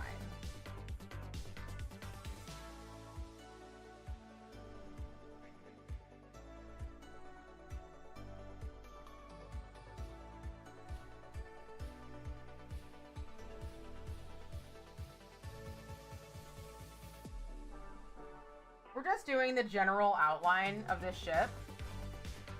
That is what Edward said to Bella. Yeah, thank you.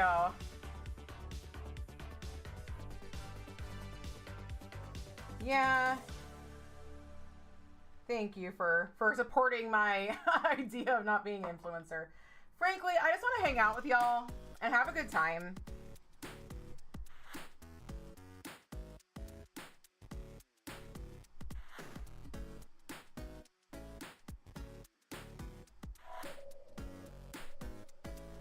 I've never made money on any of the products I've ever promoted, except for a little bit off of Maniology.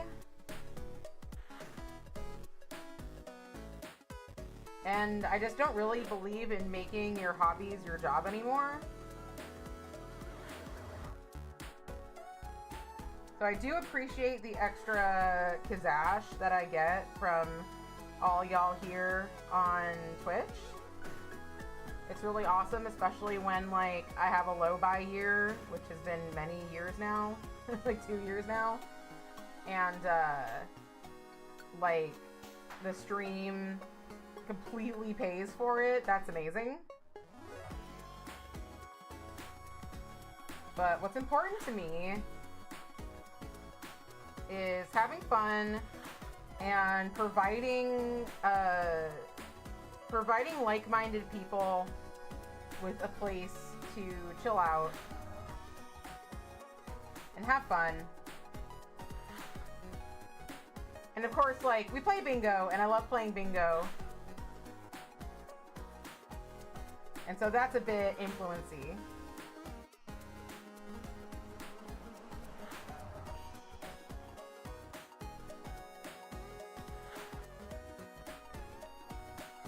Yeah, it is awesome.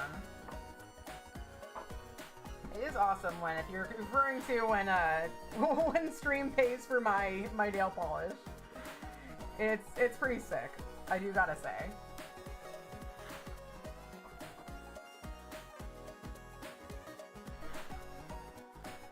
I was telling Danny that working on Bakugo was like a big trust the process thing, and that is absolutely like this scenario right now too.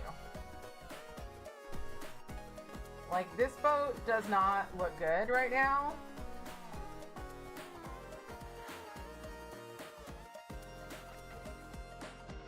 But it will.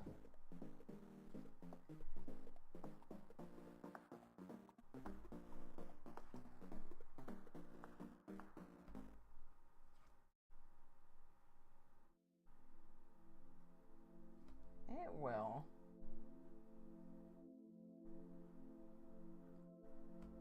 Okay, so let's do that, and let's just fill in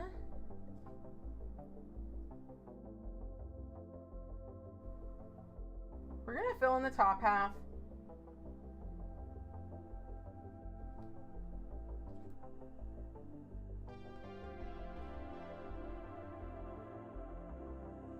Because this is basically the color, like, it's white at the bottom.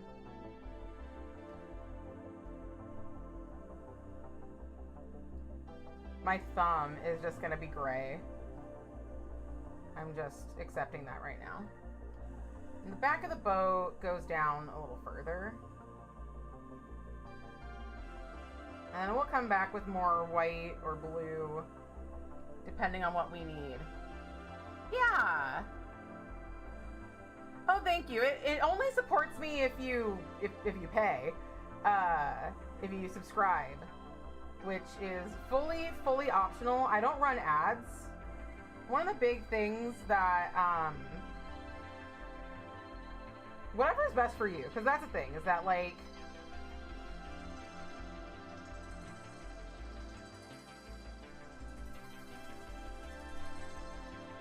of course, it's always good to have some more money, but I think that a lot of the times I need it less than a lot of my audience does.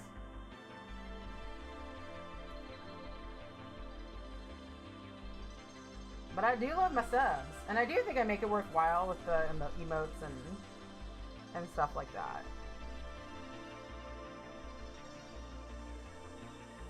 Oh, which I have new emotes, and I need to add them. The fruit bat made me some emotes of my cats.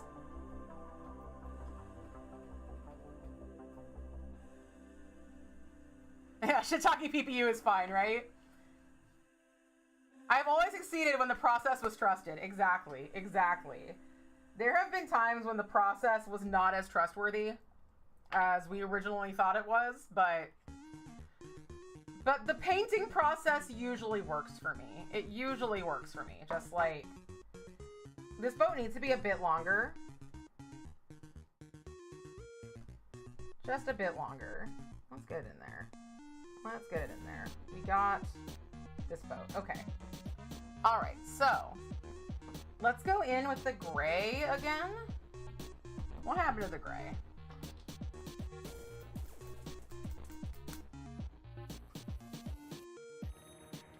But yeah, I've always been lucky on Twitch. Like, usually my amount of subs is bigger than my viewer average, which is like crazy. I've always had really outstanding numbers. Like, people often have like not realized I was a small streamer until they like actually looked at my numbers, and then they were like, oh, you are a small streamer. I'm like, yeah, I am.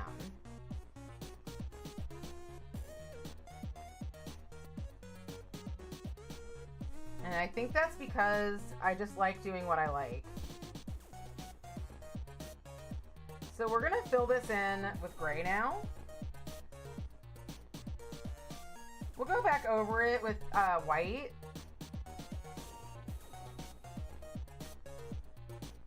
And also, I'm not gonna go over the brown part because I want this all to be like the same thickness. So we're gonna start off with one layer of gray, and then I'll go in and do another layer. Then YouTube is just philanthropic for me. Yeah, it's totally philanthropy. No, I mean, of course, like, here's the thing. I don't do this to become a big ol' streamer or content creator, but it would be really cool. It would be really cool to be more successful, make more stuff, expand my audience, because I just love being in front of an audience. But that's the thing, is that's what I get out of this, is that, like, I am just like a person who loves to just like talk nonstop and like share every stupid thought that comes to my mind. And this is just an amazing outlet for that. And I also love making like friends with people that I can go to a place and see. So this is like the place where we can go see each other. So that's what I get out of it.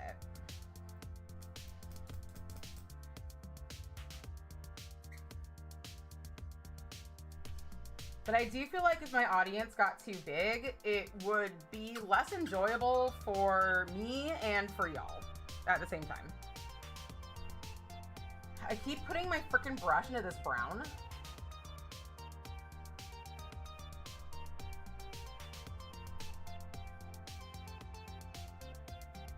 I think I can actually go in here with a brush, with like the bottle brush.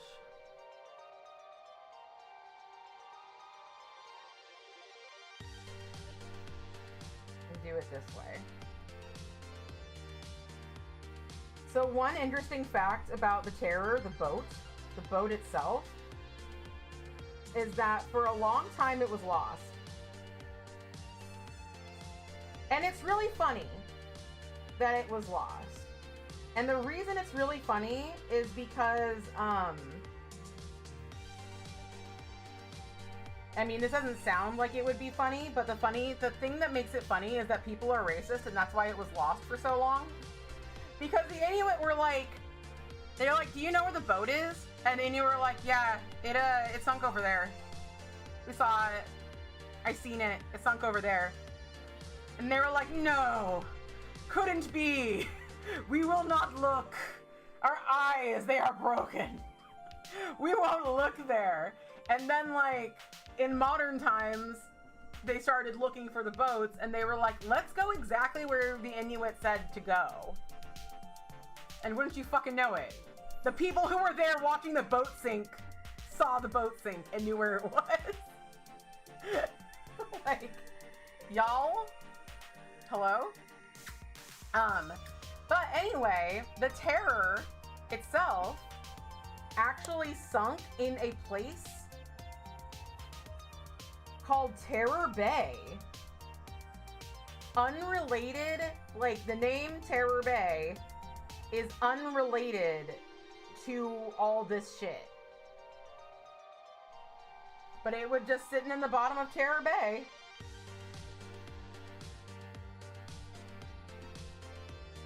It's almost like we need to start listening to indigenous people. Yeah, exactly. There were so many, like, mysteries about this expedition that were just, like, not fucking mysteries. That they just, like, did not listen. The indigenous people were just like, this thing happened. And they were like, couldn't be. Couldn't be. It's like, no, like, we don't really have any horse in this race. It just was what it was. We just saw it. It just happened. You could go deal with it if you want.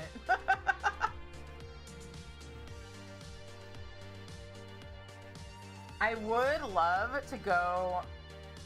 I mean, I have kind of like mixed feelings about like Arctic cruises. Well, I have mixter feelings about Antarctic cruises. It doesn't seem like those are a good idea. I don't think they should be doing those. It just seems wrong. It seems dangerous and wasteful and bad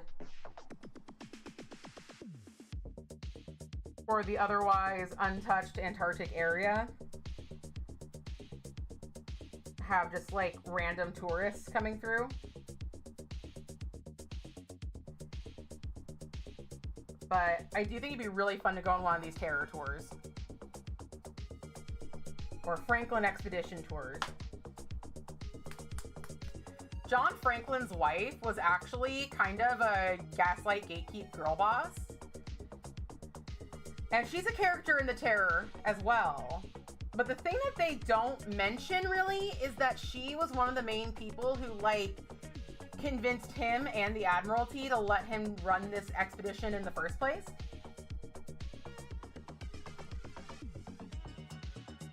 And I think that was a bad plan. I unfortunately think the plan was bad. I really like her in the show though, because she like goes and visits the Admiralty when like her husband hasn't been heard from in like 2 years. And she's like, you gotta go send out like a rescue mission for my husband and those men. And they're like, oh, Lady Franklin, like we have every like certainty that your husband's up to this task and like he'll be fine. And she's basically like, well, I'm glad you're certain, but I'm not fucking certain. I think that he's probably gotten himself into a load of shit. So please go look for him. And I'm like, lady. Yeah, that is absolutely like that's the point of view, Danny, that the show takes. That she's trying to get him some redemption. He also had like another bad thing where like he was the governor of Tasmania, not Tanzania, as we love to talk about here, but Tasmania. And I guess that went really bad. That's the one thing that makes me like, the one thing that makes me love that this is just like a Yowie farm now even more is that most of the people we're talking about were like Victorian colonialists. And I don't give a shit if they didn't want to be remembered as people, as characters in people's Yowies.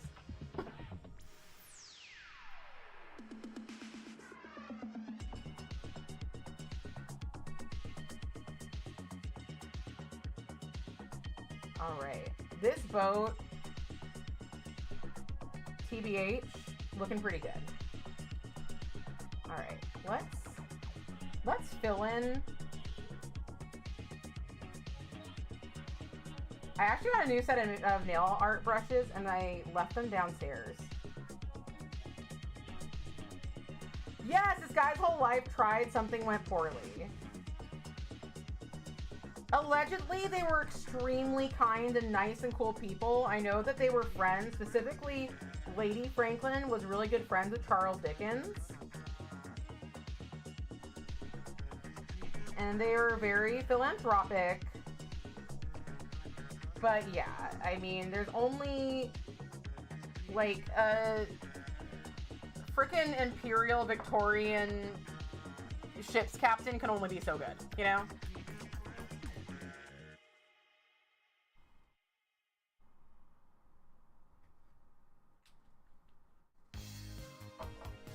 You can only be so much of a good guy and still have that job.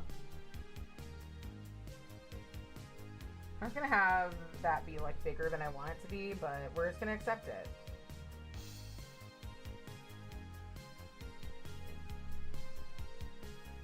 And maybe I'll hide it. We'll see. Maybe I'll hide it. I haven't been like looking at how this is all lining up, so I'll flip over my hand. Okay, right there is kind of where the ship needs to end, like the top of the ship needs to end.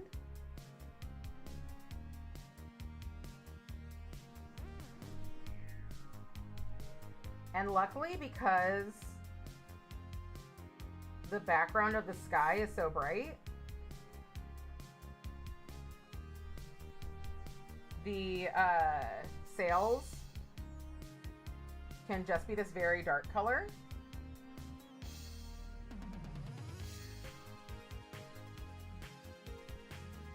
Oh, I made that a bit too thick. Oh well, it's fine.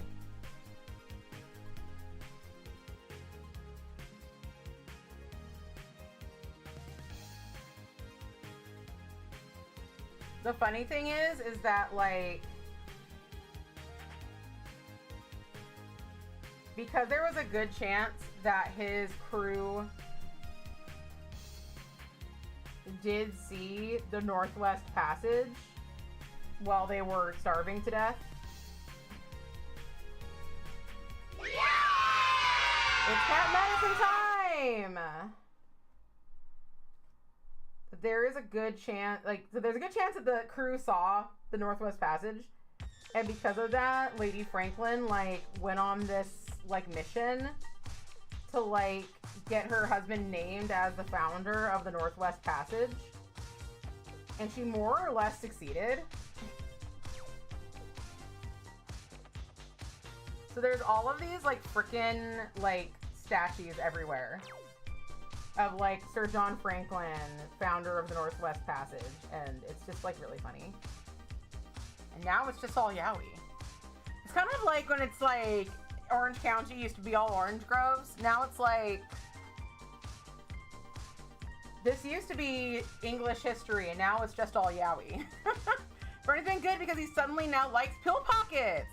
So he looks forward to one of them at least. That's amazing. Work is finally over. Excellent, excellent. This used to be English history. Well, now it's just Yowie all the way down. We made something worthwhile out of something not worthwhile. I'm gonna get in here and we're gonna hide all of our imperfections. Hide our imperfections. No one can know we live this way. No one can know. Alright. Okay, let's look at this boat and let's decide what it needs. First thing it needs. It needs ropes.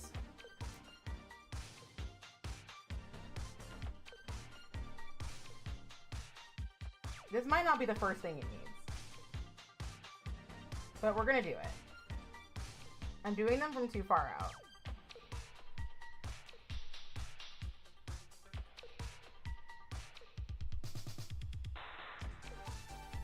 That's gonna be okay.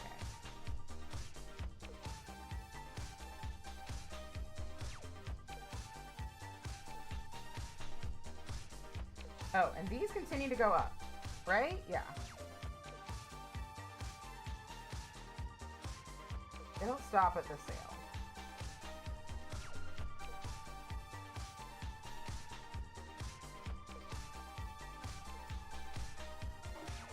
I didn't like put a layer of top coat between the sky and the boat, and I am regretting that. Thank you! Do you finally understand what's going on in this stream? Thank you. After all these years, you finally know what I'm doing.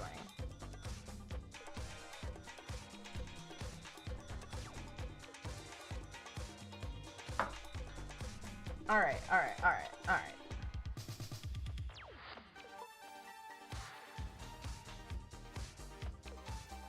I just want to keep you on your toes. Historical movie about a trip to Antarctica is all yaoi and now there's nail art. Exactly! You're late, but now you caught up. Yeah, exactly. You got it all right. You got everything correct. Okay. So what we're gonna do now is we're going to not take that immediately out. We're gonna remove some of this white off of it. We're gonna put some white on here. Get as much white off as we can.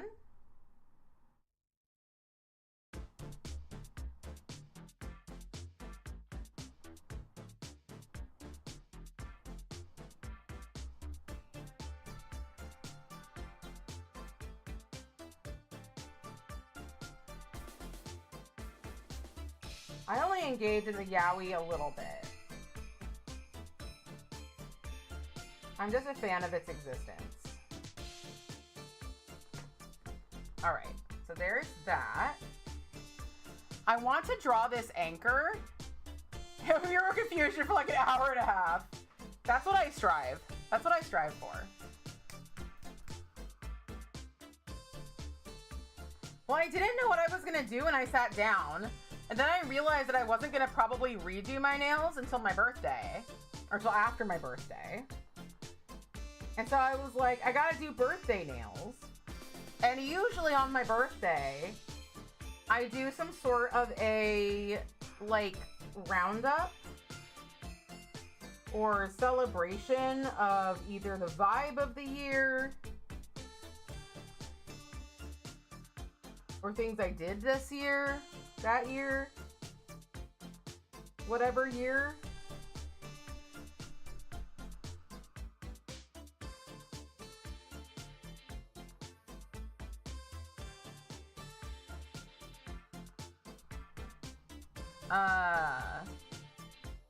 And so I was like, what should I do this year? Thank you. This was the vibe of my past year.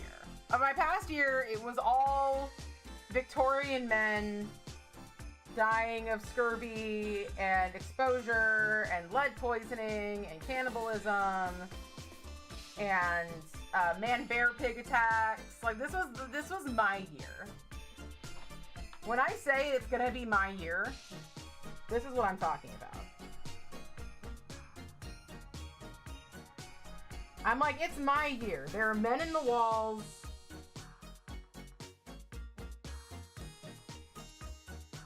There are men dying of scurvy.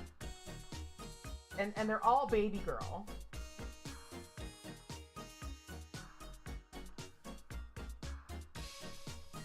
I like my men like I like my coffee. Victorian and suffering, you know? Alright. That's kind of a thing. That's kind of a thing.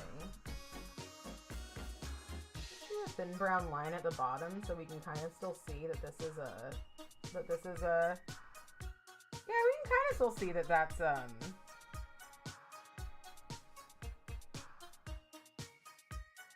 anchor. Kinda. They're eating the dogs, they're eating the baby girls. Yeah, exactly. If Trump had said that, if Trump was like, they're eating the baby girls, they're eating the middle-aged British actors, I'd be like, where do I watch? You're packing for your trip to Mexico right now, and it's your turn. I'm organizing your clothes, and they're everywhere. That always happens. Like my men, like my coffee sliding up the roof of my car as I drive away. Exactly. Exactly. I like my men like I like my coffee. I don't know. With whole milk and Splenda.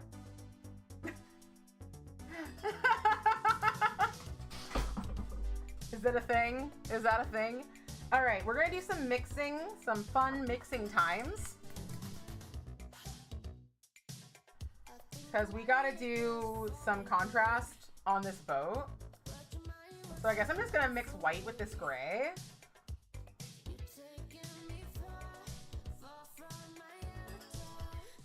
Can't wait until my freaking nail polish thinner comes in. My second try at getting nail polish thinner. If I actually cleaned this room, I would probably not be having this problem.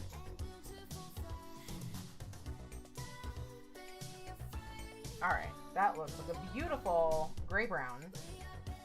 All right, let's attempt. It's a little drier.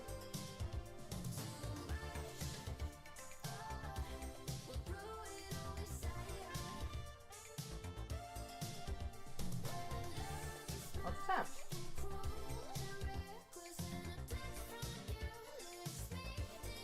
Let's hold this like this.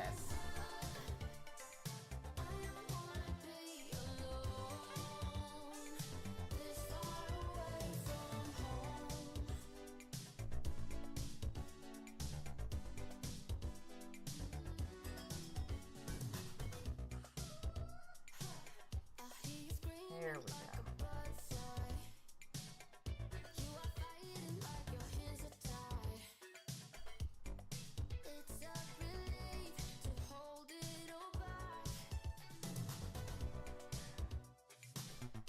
All right, how far up is like the brown gray here? Up to here. We're gonna have to mix a little bit more.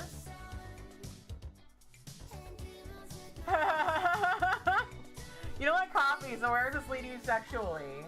I guess you're just a lesbian. You're a lesbian or something. You're a lesbian, Harry.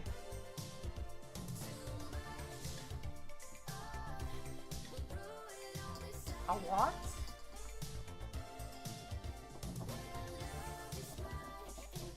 I like when people make the jokes where he just keeps saying, I'm a what? I'm a what? I'm a what?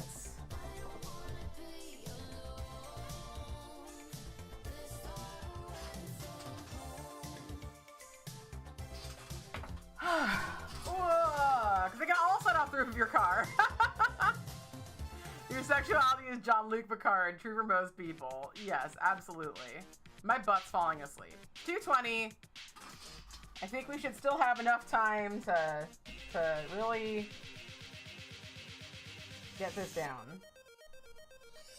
We're gonna make another mix. I might use a different white though, because this white is like so dry.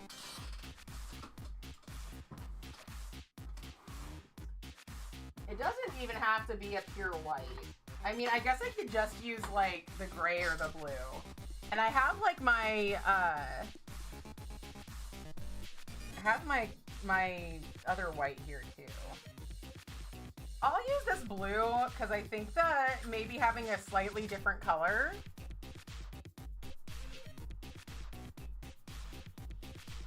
is gonna be fun.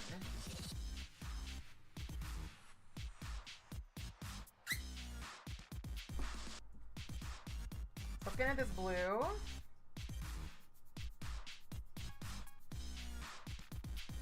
Ooh, yeah.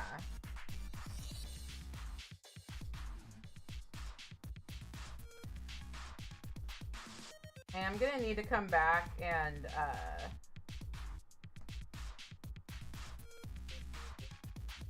do a little fixing, but that's kind of always how it is. Sometimes you just gotta go back and forth. I remember when I was in, like, middle school, the teachers would always tell us that, like, we couldn't erase stuff in art class. And they would be like, there's no mistakes in art. And I think that they were, like, I think that they were wrong and the quote was wrong, too. Because, like, I think that they were like, you can't erase because, like, nothing you do in art is a mistake, which is wrong. Like, you know, just like anybody else, people who are making art have goals for what they want their shit to look like. And they're going to try to meet those goals. And that does include deleting your art sometimes, as they do on Drawfee. That is a thing. And then secondly, the quote is like, I think that what they're trying to say is that when you look at art, nothing that the artist leaves there for you to see is a mistake. And I think that's also bullshit. We all know, whether you're just like a nail artist that, you know, does your nails for funsies, or like a big fancy fine artist that gets paid $1 bajillion for your paintings, or an artist of any level that you're gonna put out some work and you're gonna be like, well, I fucked that up, but I'm gonna release it anyway. Let's put down these ropes on the side of the boat because they exist there.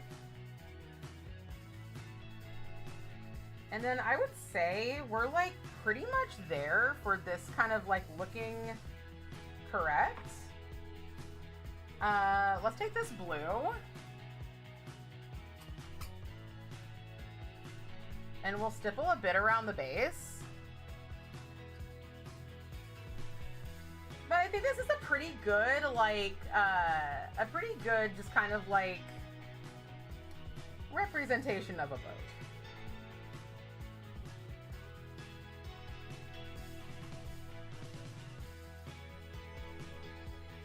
We're all about impressionism here. Is it giving the impression of a boat? That's not where I wanted to put that. And I think we've got the impression of a boat today. I think we got it. Okay. Oh, we're already at this song? It's only 2:24.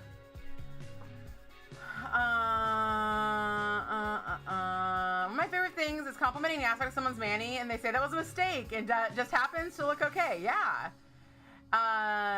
Think they mean in art you're your biggest critic and no one can see the mistakes? Yeah, that could make sense. Yeah. That's very true. That's very true. I do try not to, like, criticize my art too much outwardly. But at the same time, like, I do like talking about what went wrong and what went right for me.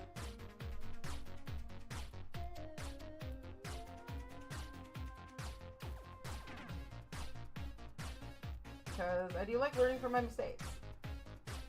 Alright, I'm gonna get some brown polish. Hi, Paul! Hello! I'm doing the terror nails. Because someone has to.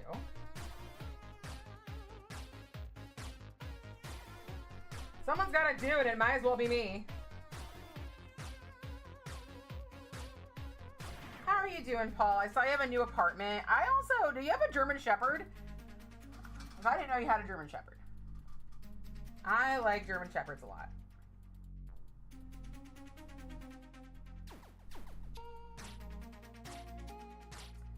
Now I've got to decide how I want to do. Do I want to do a lot of people, like, leaving? Well, I should probably, before I do people even, I need to do the snow.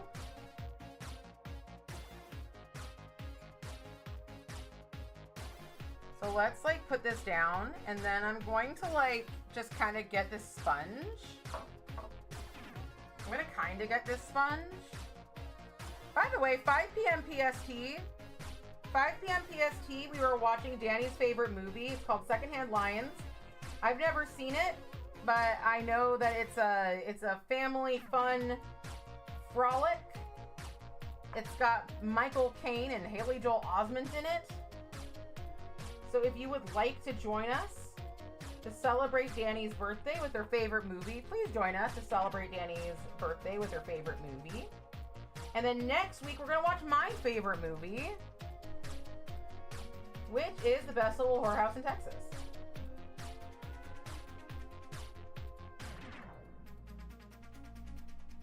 All right, let's get a little more white at the bottom.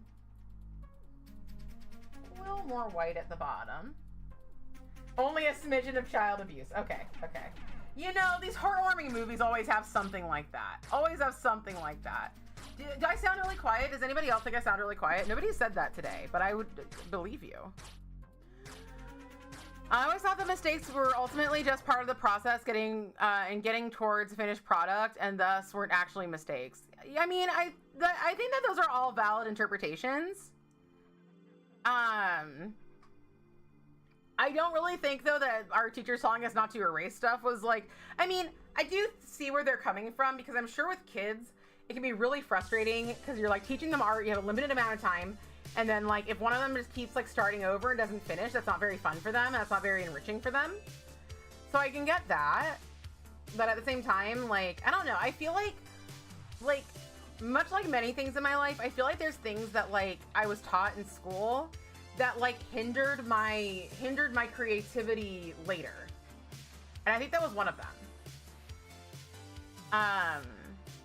I just feel like the way that I was taught art in like elementary school made me have ideas about art that were not helpful in making me a better, not even a better artist, just like the best way to be an artist is to make art and enjoy your process, like you're saying. And I don't feel like that was like, what they were trying to teach us. Oh, music's a bit loud. Okay. All right. I can turn it down a bit. Where is the music even coming from? Where's the music even coming from? Who's playing the music? Okay. We're haunted. Wasn't lions, like, for secondhand hyenas or something, be more likely? Okay, lions are too close to cats for you right now. I see what you mean. Yeah, an animal might die in this. There might be a heartbreaking moment where an animal, check out Does the Dog Die? We'll check it out before we watch it. But yeah, as always, like, keep in mind your own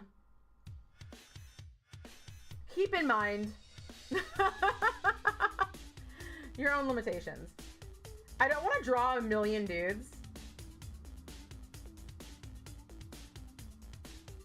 So I might just draw them on the horizon leaving.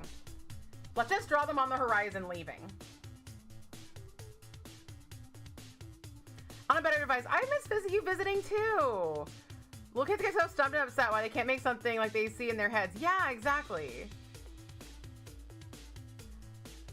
Yeah, I don't know, Luna, but we will find out, because you know sometimes I fuck up on telling people triggers in movies just because of accident, because you know I'm a human. And luckily, you all tend to be really chill about it. But I do try. I do really try. Sometimes if it's a horror movie, I just go like, it's gonna be a horror movie.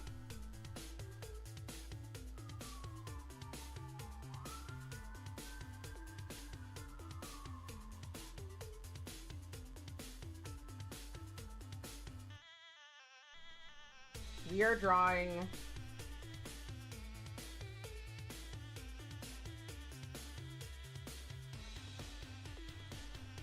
little men on the horizon.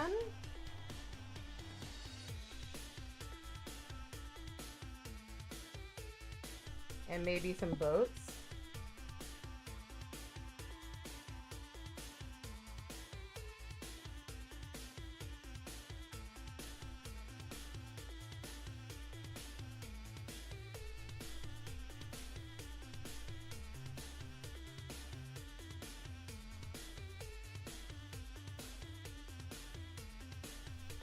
that's...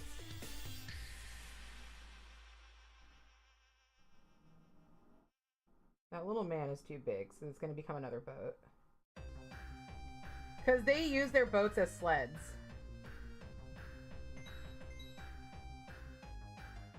The lifeboats. So those would have been there.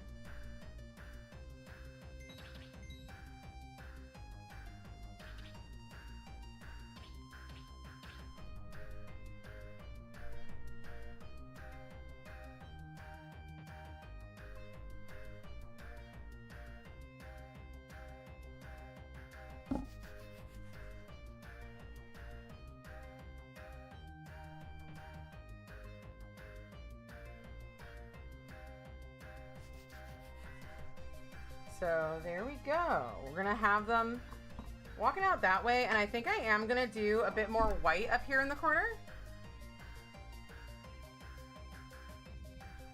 Oh wait, your fish died? I'm so sorry. I read a plot sauce on Wikipedia. You don't like surprises, so you usually do that anyway, but you're still having a hard time with Gus and Stella, so you want to be sure of this one. Of course, son. It was a real long time for a tiny fish, nearly 3 years. What was his name? In one of the worst mental health breaks of your life about 2 years ago, fueled entirely by grief. You literally cried for hours straight. Yeah. Yeah. Grief is so incredibly, like... Grief is so real. And if anybody tells you that you shouldn't grieve, they do not know. They're wrong. It doesn't matter what you're grieving about. It doesn't matter. Grief is not stupid.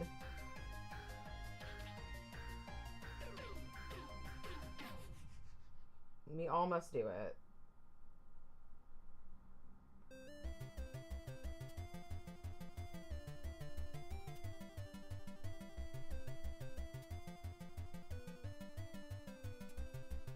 They're gonna be walking kind of into the sun.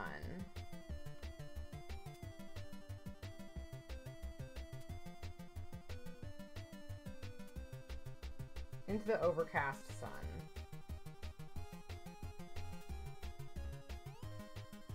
And last thing I'm going to do is I'm going to take a little bit of blue and a little bit of white, and I'm just going to draw some rocks. His name is Jerry. It's very cute.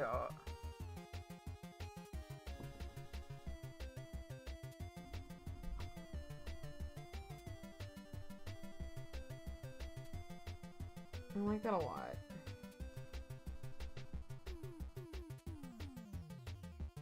So we're just gonna find a couple of places to just kind of like do some little blue blobs.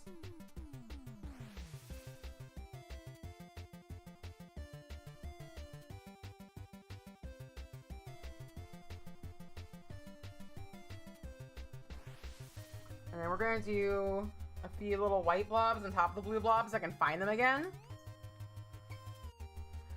Oh, now your clothes are color coded. You're not packed, but your nail art is looking. My nail art's looking good. Thank you. I hate packing. I hate it.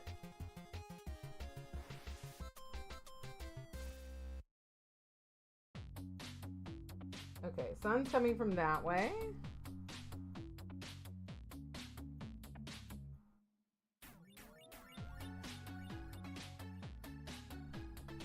This is gonna be like hardly even fucking visible, but I'm gonna know it's there.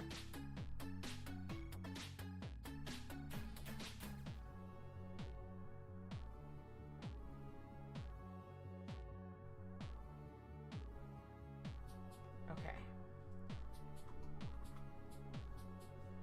All right. I don't know what to do with my thumb except for like, I don't know, put on like a snowy thing on it. Put like a snowy topper.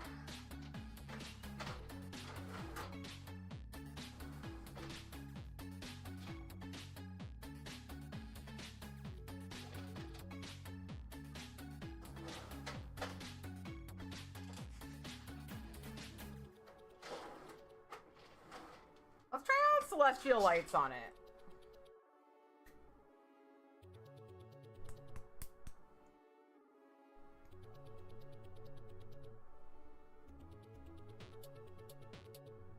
Yeah, that sucks. That fucking sucks.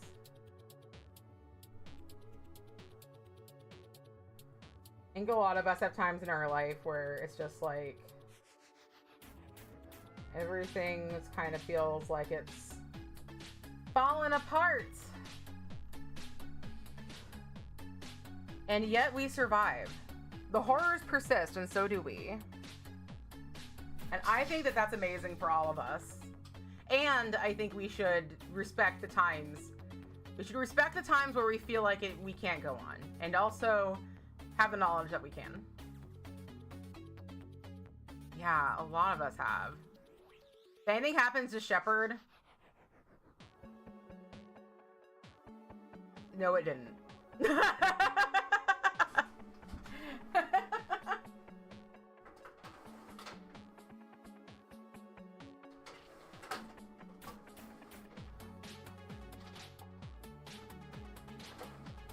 If anything happens to Shepard, I will simply pretend that it's not true.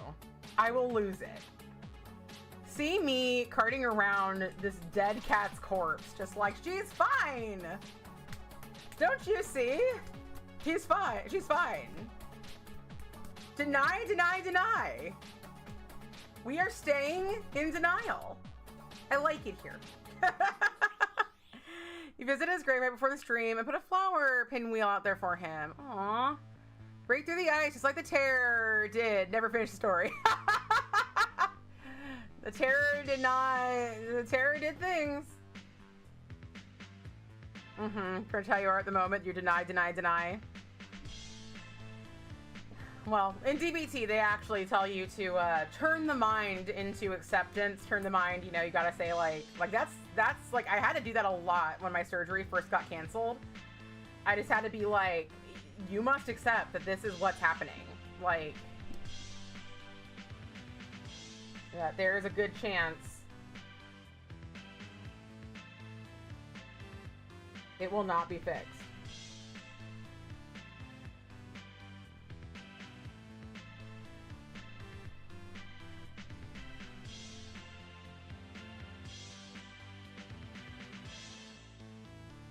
Just reminding myself again and again.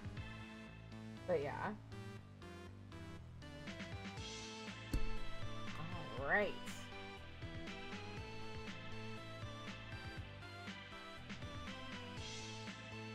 Aww.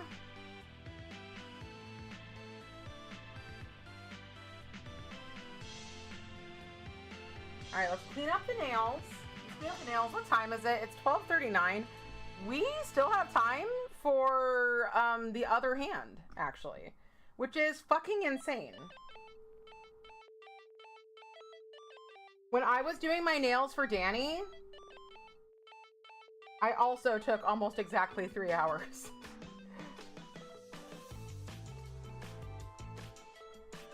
I went to a beading class with my mom the other day, and the owner of the bead shop, very cool person, we were talking about my nails, and I was explaining to her how I do it because, you know, often people are like, I'm sure y'all get this too. They get a bit confused that I'm neither a nail tech nor do I make press-ons. And so I had to tell her, like, you know, I do my nail art, I just have fun, and then I stream it. And other people also do their nail art, and, you know, we share our pictures together, and we just, you know, have a good time. And she thought that was pretty cool. And then she was like, okay, so you do your nails on your own hand. That means you can only do your left hand, right? And then she, like, looked at my right hand, because my right hand had nothing on it, and was short. And I was like, yep. Precisely.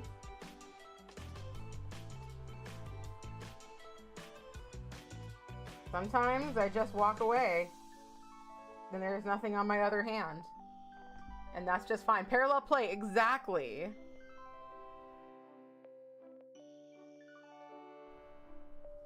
I think if there's a pet cemetery, burying your pet's very cool. Or I don't know if you have it in your backyard. I don't think you're allowed to, in my area, bury your pet. At least not your cats and dogs. Unless it's in a pet cemetery, I can't bury my property.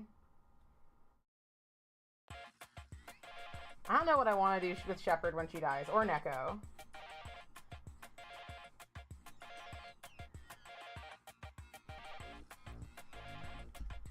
Well, actually, I know it would be so expensive, but I do kind of know what I want to do with Shepherd when she passes. If I have enough money and still want to. I think it'd be really cool to skeletonize her.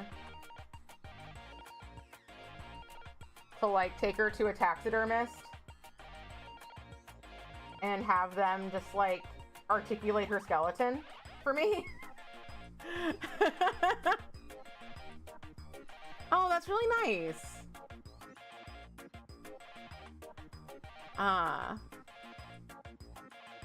Make sure other cats know what happened. Aw, it's adorable. Yeah, they do that for science classes. Yeah, I guess I should. I mean, I'm hoping that she lives another. She's like 9 or 10 now. I mean, I hope she lives forever. I hope she lives literally forever and never dies. That's what I want. Well, okay, I hope she lives as long as I do. I hope that we both like die of old age. In bed next to my husband, who is also dying at the same exact time of old age. That's the dream. But there are dreams that cannot be. So if I want to do something special, I should probably prepare for that.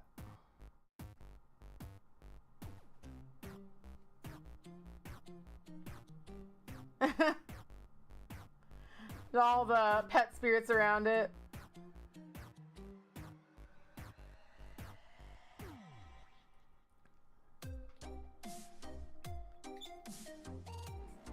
Wait, hold on. Let's see what this says.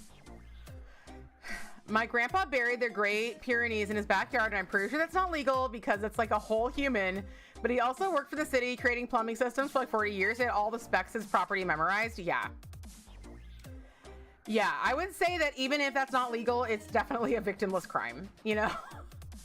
If you properly bury your pet and dig correctly and whatever, like, I sure aren't, I'm not gonna judge you. Fuck, man. I don't care.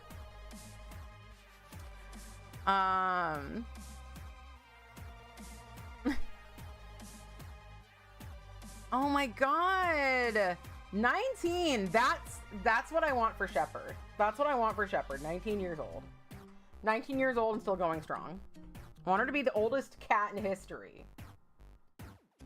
That is what I want. Y'all, I'm actually shocked she's not in here right now. I'm actually shocked because she has been such a slut recently. Like, such a fucking slut.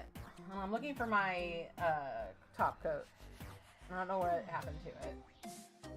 And also, her, like, thirst for belly rubs has been insane. Like, I always knew that she, like, you know, tolerated and liked belly rubs. But recently, she just comes, like, into bed and, like, won't relax until I start rubbing her belly. And then when I start rubbing her belly, she is, like, having a fucking time. She's, like, in ecstasy. Your gal's still kicking at 21. Yes. That's what I like to hear.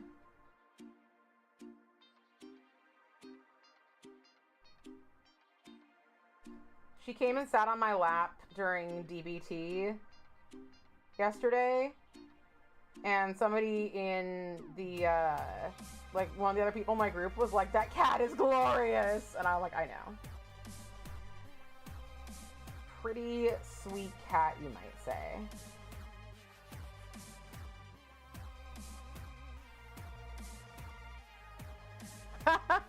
Scraggly as hell and won't let us brush her. That sucks. My opinion on cats letting or not letting you do stuff is that I wasn't under the impression it was a choice that they could have. Like somebody, like the vet like a while ago was like, oh, they let you trim their claws? And I was like, yes, I didn't ask. I didn't fucking ask them. I kind of just do it. I wouldn't say they let me. I would say they do it because I physically restrain them. But Neko Sensei will just sit there and let me. That's the thing, is that Neko Sensei loves his hands held, and he'll let me just trim his claws, and he doesn't care. He does not give a shit. And I can just walk up to him, any position, he'll let me trim his claws. Will not let me rub his belly, will not let me pet above his tail. That, like, the butt elevator spot, hates it. Sometimes if he's really pissing me off, just because he, like, won't leave me alone, I'll start rubbing the butt elevator spot, just because I know he'll go away. Shepherd, she's getting better with the feet, with, like, letting me hold her hands and stuff, her paws.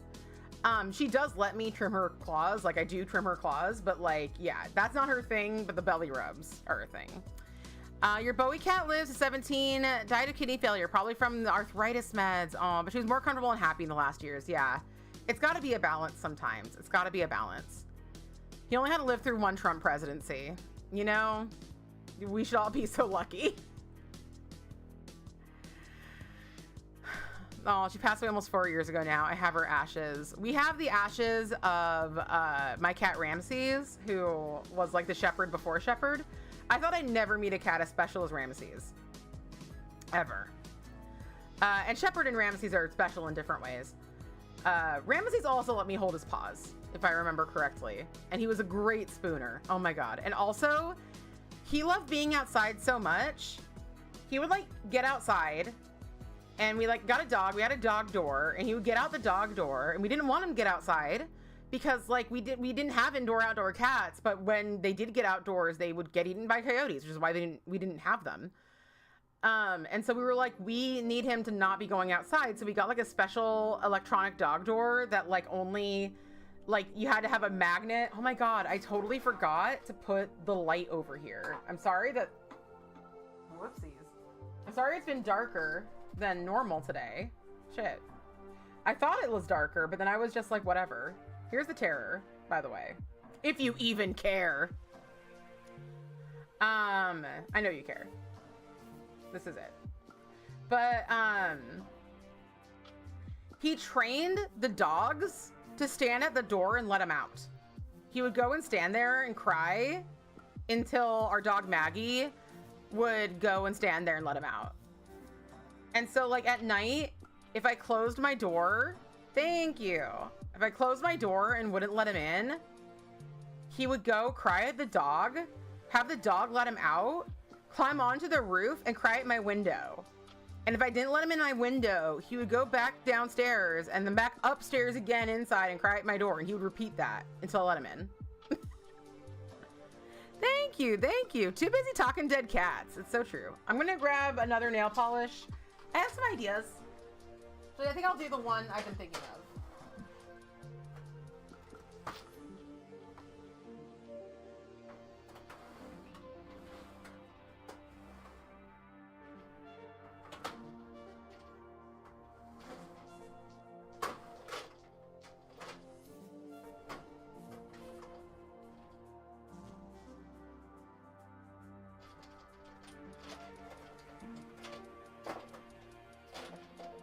Keep talking dead cats, I'll look.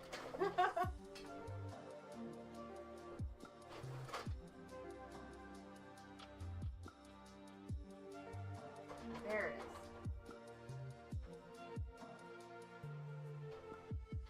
is. There's a lot of polishes that I just never wear. And so I'm gonna wear one of those today. Yeah, the dog letting him out wasn't enough. It had to be me. Exactly. Thank you, thank you. Oh, I'm so sorry. I'm so sorry. Now, FELV, that's like at least to a point treatable, right? I found out that FIP is now treatable. And a lot of vets don't do it. But my two favorite streamers and my favorite YouTube channel, Drawfee, it's a husband and wife who have two cats. And one of their cats had FIP. And the vet was just like, well, like, you know, this is pretty much a death sentence. I'm sorry. And they found a group called like FIP Fighters or something. And they got them in touch with a vet that would give them this like experimental treatment for their cat. And their cat beat FIP. Can you believe that? It's amazing.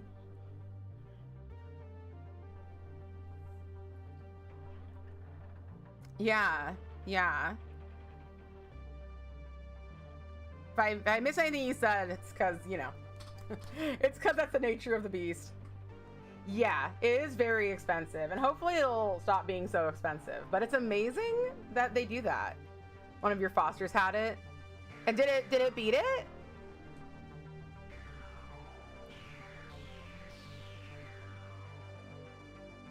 Yeah. Amazing. Amazing. Well, I feel like that's how a lot of experimental treatments, other than having bioweapon levels of gas.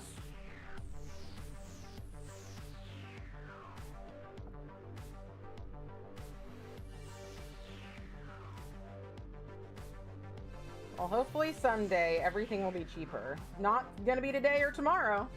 You need to treat him with Tylen powder. Interesting. I have no idea what that is. I've never had a cat with FIP, but Neko Sensei, maybe it was FIP. We didn't treat it. He just died. No. Neko Sensei actually is the dead cat that I'll deny and deny and deny. Who I'm just carting around the corpse of. He's just like a crumbling corpse of a kitten. No. I think that most of his litter mates died of FIP. I think it was FIP. I think most of them died of FIP. And I went to the pound and I saw him and I just wanted a black cat. And I was like, yeah, I'm gonna take this one. And they were like, okay, here's the deal. All of his siblings died of this thing, which I'm assuming probably was FIP. And they were like, so he probably is not going to survive. So if he doesn't survive, come back and we'll hook you up with another cat. Because we're pretty sure that this one's donezo. And so I was like, that really sucks, and I will try. And then he was just fucking fine. Nothing happened. Fucking fine. You already have a cat that has FIV, so I'm like unsure how to navigate all this. You might foster him to adopt if it's really bad. So I don't think you can afford it or the risk of the other cats getting it. You know, yeah. That's valid. That's valid. Oh, I need base coat. Sorry. I'm like, yeah.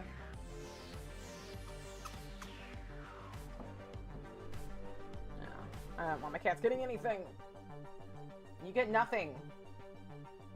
By the way, speaking of getting stuff, I got my walker. I think I told most of you that, you know, the reason I was looking into getting weight loss surgery is because, or that I planned on getting weight loss surgery, is because I am disabled by my weight.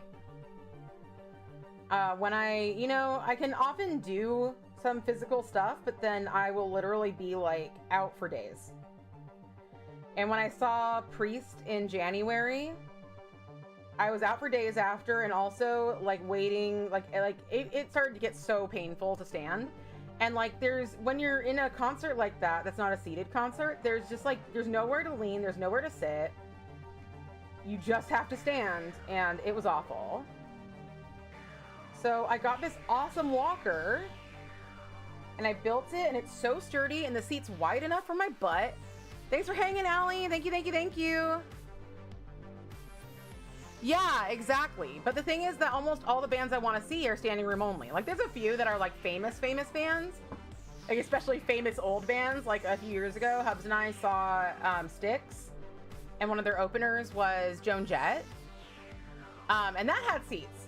That was sick because they were both pretty popular, and also the audience was older, so they were like, we can't do standing room only. But I really love small bands. Because first off, so many of them are so good. Like, the two that I like the best are the Birthday Massacre and Priest.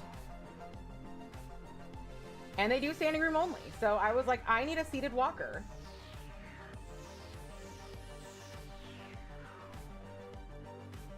And, you know, I've started to avoid, like, going to Disneyland. I'm on frickin' Zepbound. So, yeah, I did start that. They started that for my surgery. I've lost 25 pounds on it so far. But I think I'm gonna have to get a little more serious about my exercise and about my eating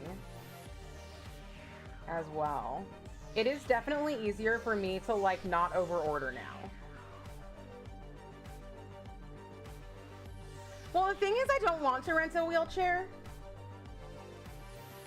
For one thing, like, this was less than $300, and renting a wheelchair pretty much anywhere is gonna be at least $25.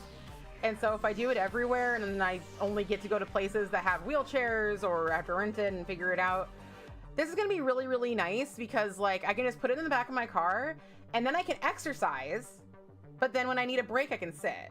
And that's gonna be really good. It's like, you know, more stable for me to, like, hold on to. Because that's, like, the goal is to be able, the things that I like to do the most that involve exercise are, like, going places. But I've started to be afraid of going places because I'm gonna get to a place and be like, I can't get out, you know?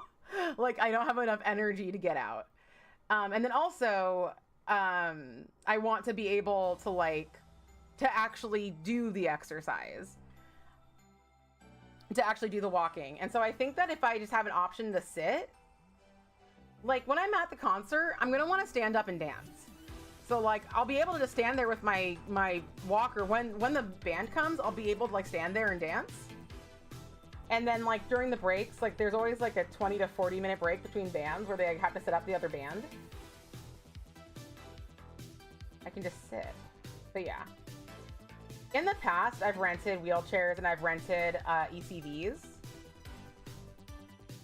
Yeah.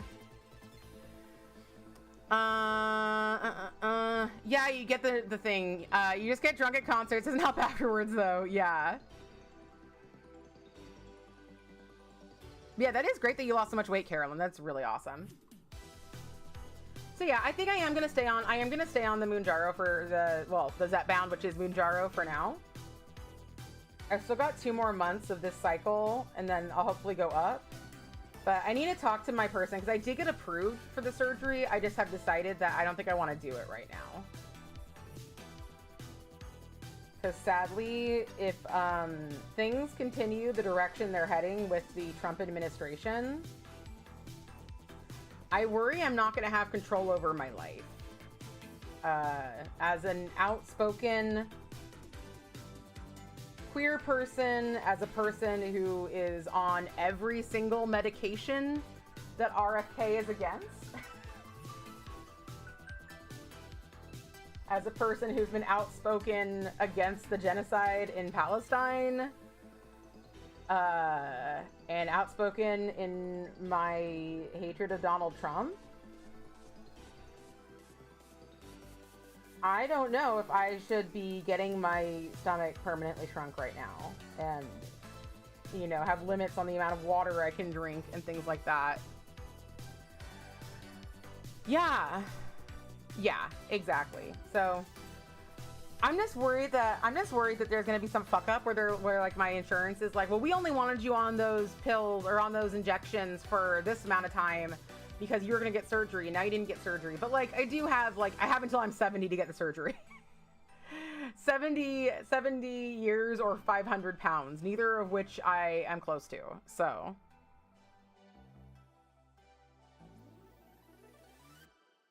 Yeah, exactly. Exactly, Short Nail Arts. Yeah. I'm sure I can wait. I'm just going to have an appointment with my doctor and be like, between the fact that nobody is responsible at their jobs anymore, which again, I'm not sitting here Kim Kardashianing, no one wants to work anymore. I get it. Nobody's being responsible to their employees anymore. So, of course everybody sucks. You know, nobody wants to work for no money. It's not that nobody wants to work, it's that nobody wants to work for a company that they hate and hates them. By the way, this is Abalone by Penelope Luz, if you're curious.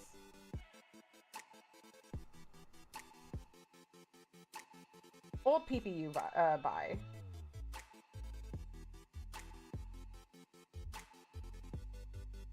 So, I think I'm gonna see, I'm not gaining weight, which is great.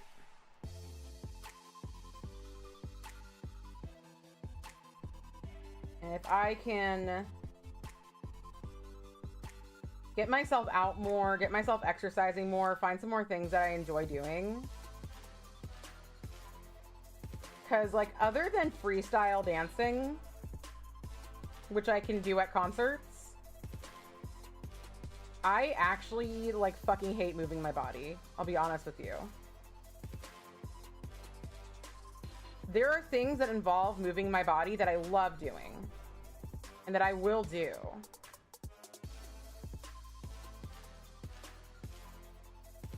But, like, my entire life, I have actually just honestly hated moving my body.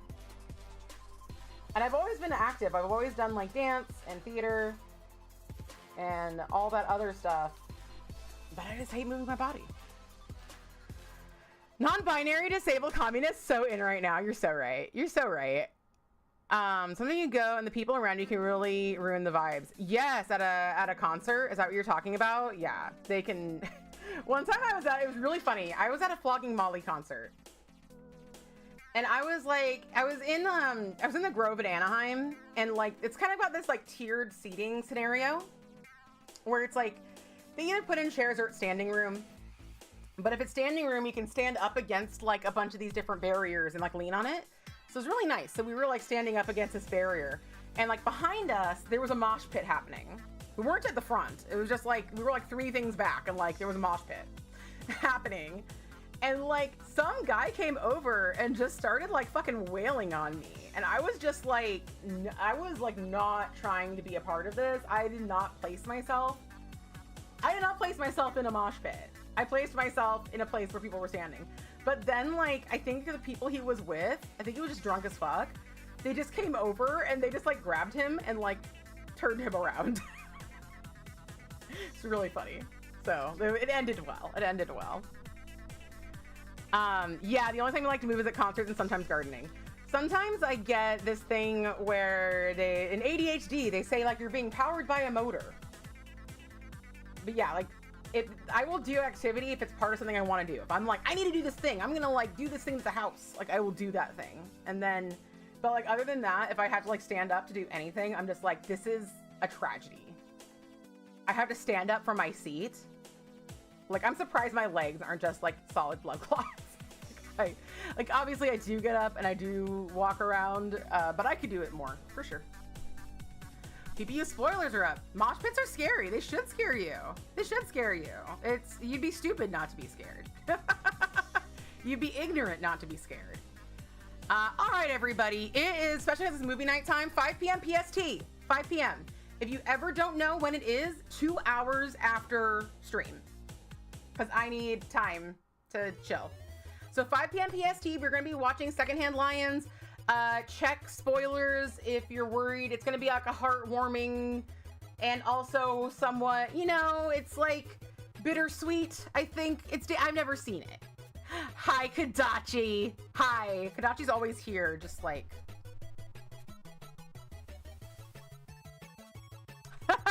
That's Kadachi in this chat. Thank you all for being here. Thank you all for being here. Finish packing. Come join us for the movie. Next week we have Best Little Whorehouse in Texas, and on Wednesday, 4 p.m. PST, I will be singing. We're gonna celebrate my birthday through song. It'll be great. All right, everybody, have a great one. See me at 5 at the Discord. I'm putting in Discord in the chat. If you've never been to a movie night, start coming. Like I said, next week is my favorite movie, and everybody loved it last time.